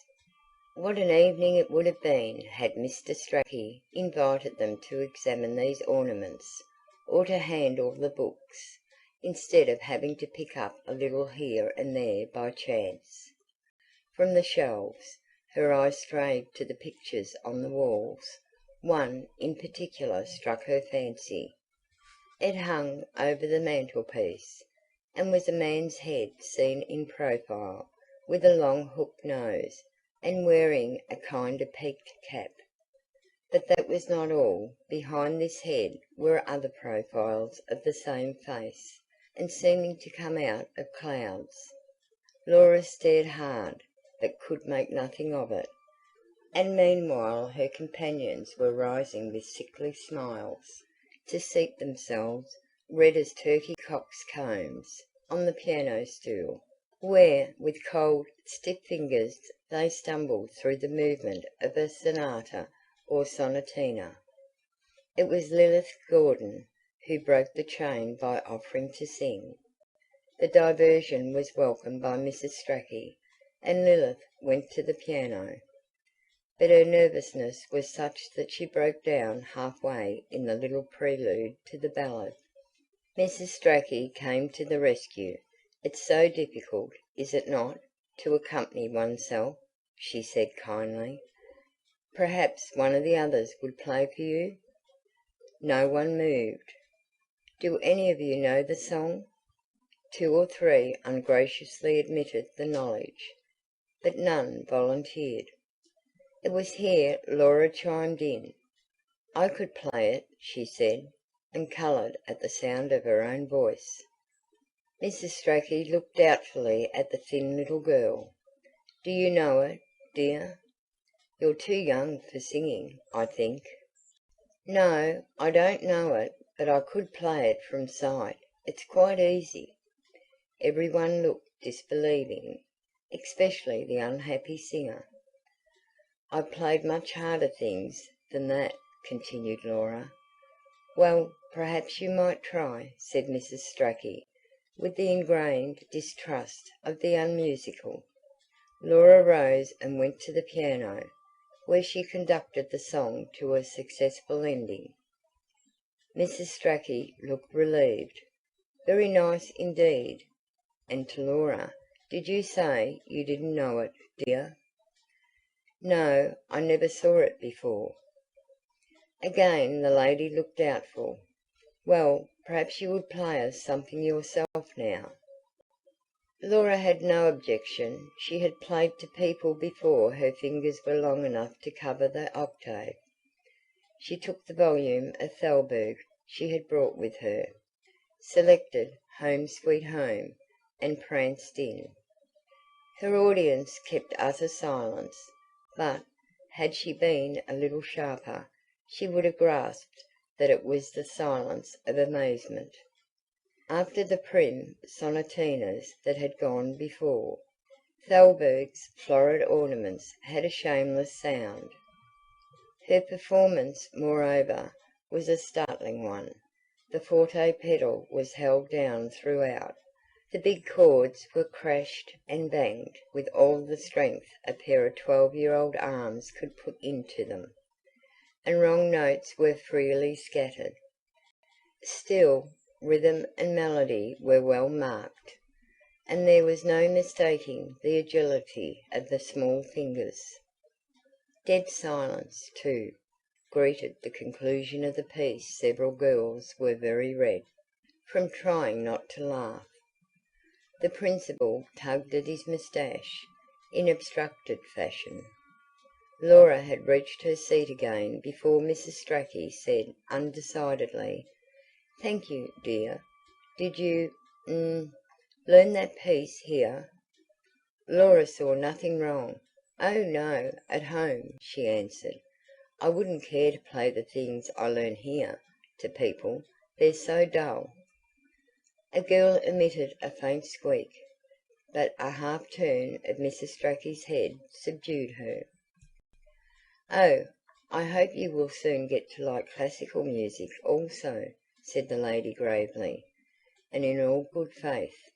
"We prefer it, you know, to any other." "Do you mean things like the air in G with variations? I'm afraid I never shall. There's no tune in them." Music was as fatal to Laura's equilibrium as wine would have been. Finding herself next Mr. Strachey, she now turned to him and said, with what she believed to be ease of manner: "Mr. Strachey, will you please tell me what that picture is hanging over the mantelpiece? I've been looking at it ever since I came in, but I can't make it out. Are those ghosts, those things behind the man, or what?" It took Mr. Strachey a minute to recover from his astonishment. He stroked hard, and the look he bent on Laura was not encouraging. "It seems to be all the same face," continued the child, her eyes on the picture. "That," said Mr. Strachey, with extreme deliberation, "that is the portrait, by a great painter, of a great poet, Dante Alighieri." "Oh, Dante, is it?" said Laura showily. She had once heard the name. "Oh, yes, of course, I know now. He wrote a book, didn't he, called Faust? I saw it over there by the door. What lovely books!" But here Mr. Strachey abruptly changed his seat, and Laura's thirst for information was left unquenched. The evening passed, and she was in blessed ignorance of anything being amiss, till the next morning after breakfast she was bidden to Mrs. Gurley.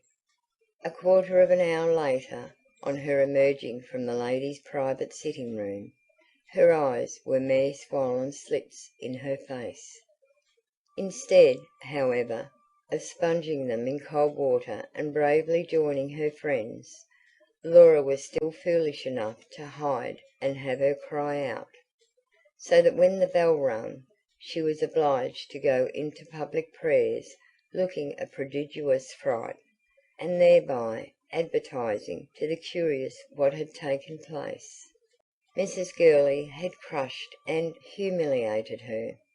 Laura learnt that she had been guilty of a gross impertinence, in profaning the ears of the principal and Mrs. Strachey with Thalberg's music, and that all the pieces she had brought with her from home would now be taken from her.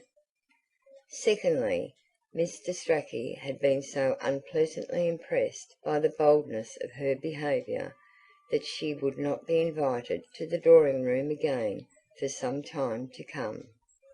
The matter of the music touched Laura little. If they preferred their dull old exercises to what she had offered them, so much the worse for them. But the reproach cast on her manners stung her even more deeply than it had done when she was still the raw little newcomer, for she had been pluming herself of late that she was now quite the thing. And yet, painful as was this fresh overthrow of her pride, it was neither the worst nor the most lasting result of the incident that concerned her schoolfellows. By the following morning the tale of her doings was known to everyone. It was circulated in the first place, no doubt, by Lilith Gordon, who bore her a grudge for her offer to accompany the song. Had Laura not put herself forward in this objectionable way, Lilith might have escaped singing altogether. Lilith also resented her having shown that she could do it, and this feeling was generally shared. It evidenced a want of good fellowship, and made you very glad the little prig had afterwards come to grief. If you had abilities that others had not, you concealed them, instead of parading them under people's noses. In short, Laura had committed a twofold breach of school etiquette. No one, of course, vouchsafed to explain this to her, These things one did not put into words, things you were expected to know without telling. Hence she never more than half understood what she had done. She only saw disapproval painted on faces that had hitherto been neutral, and from one or two quarters got what was unmistakable, the cold shoulder. Her little beginnings at popularity had somehow received a setback, and through her own foolish behaviour.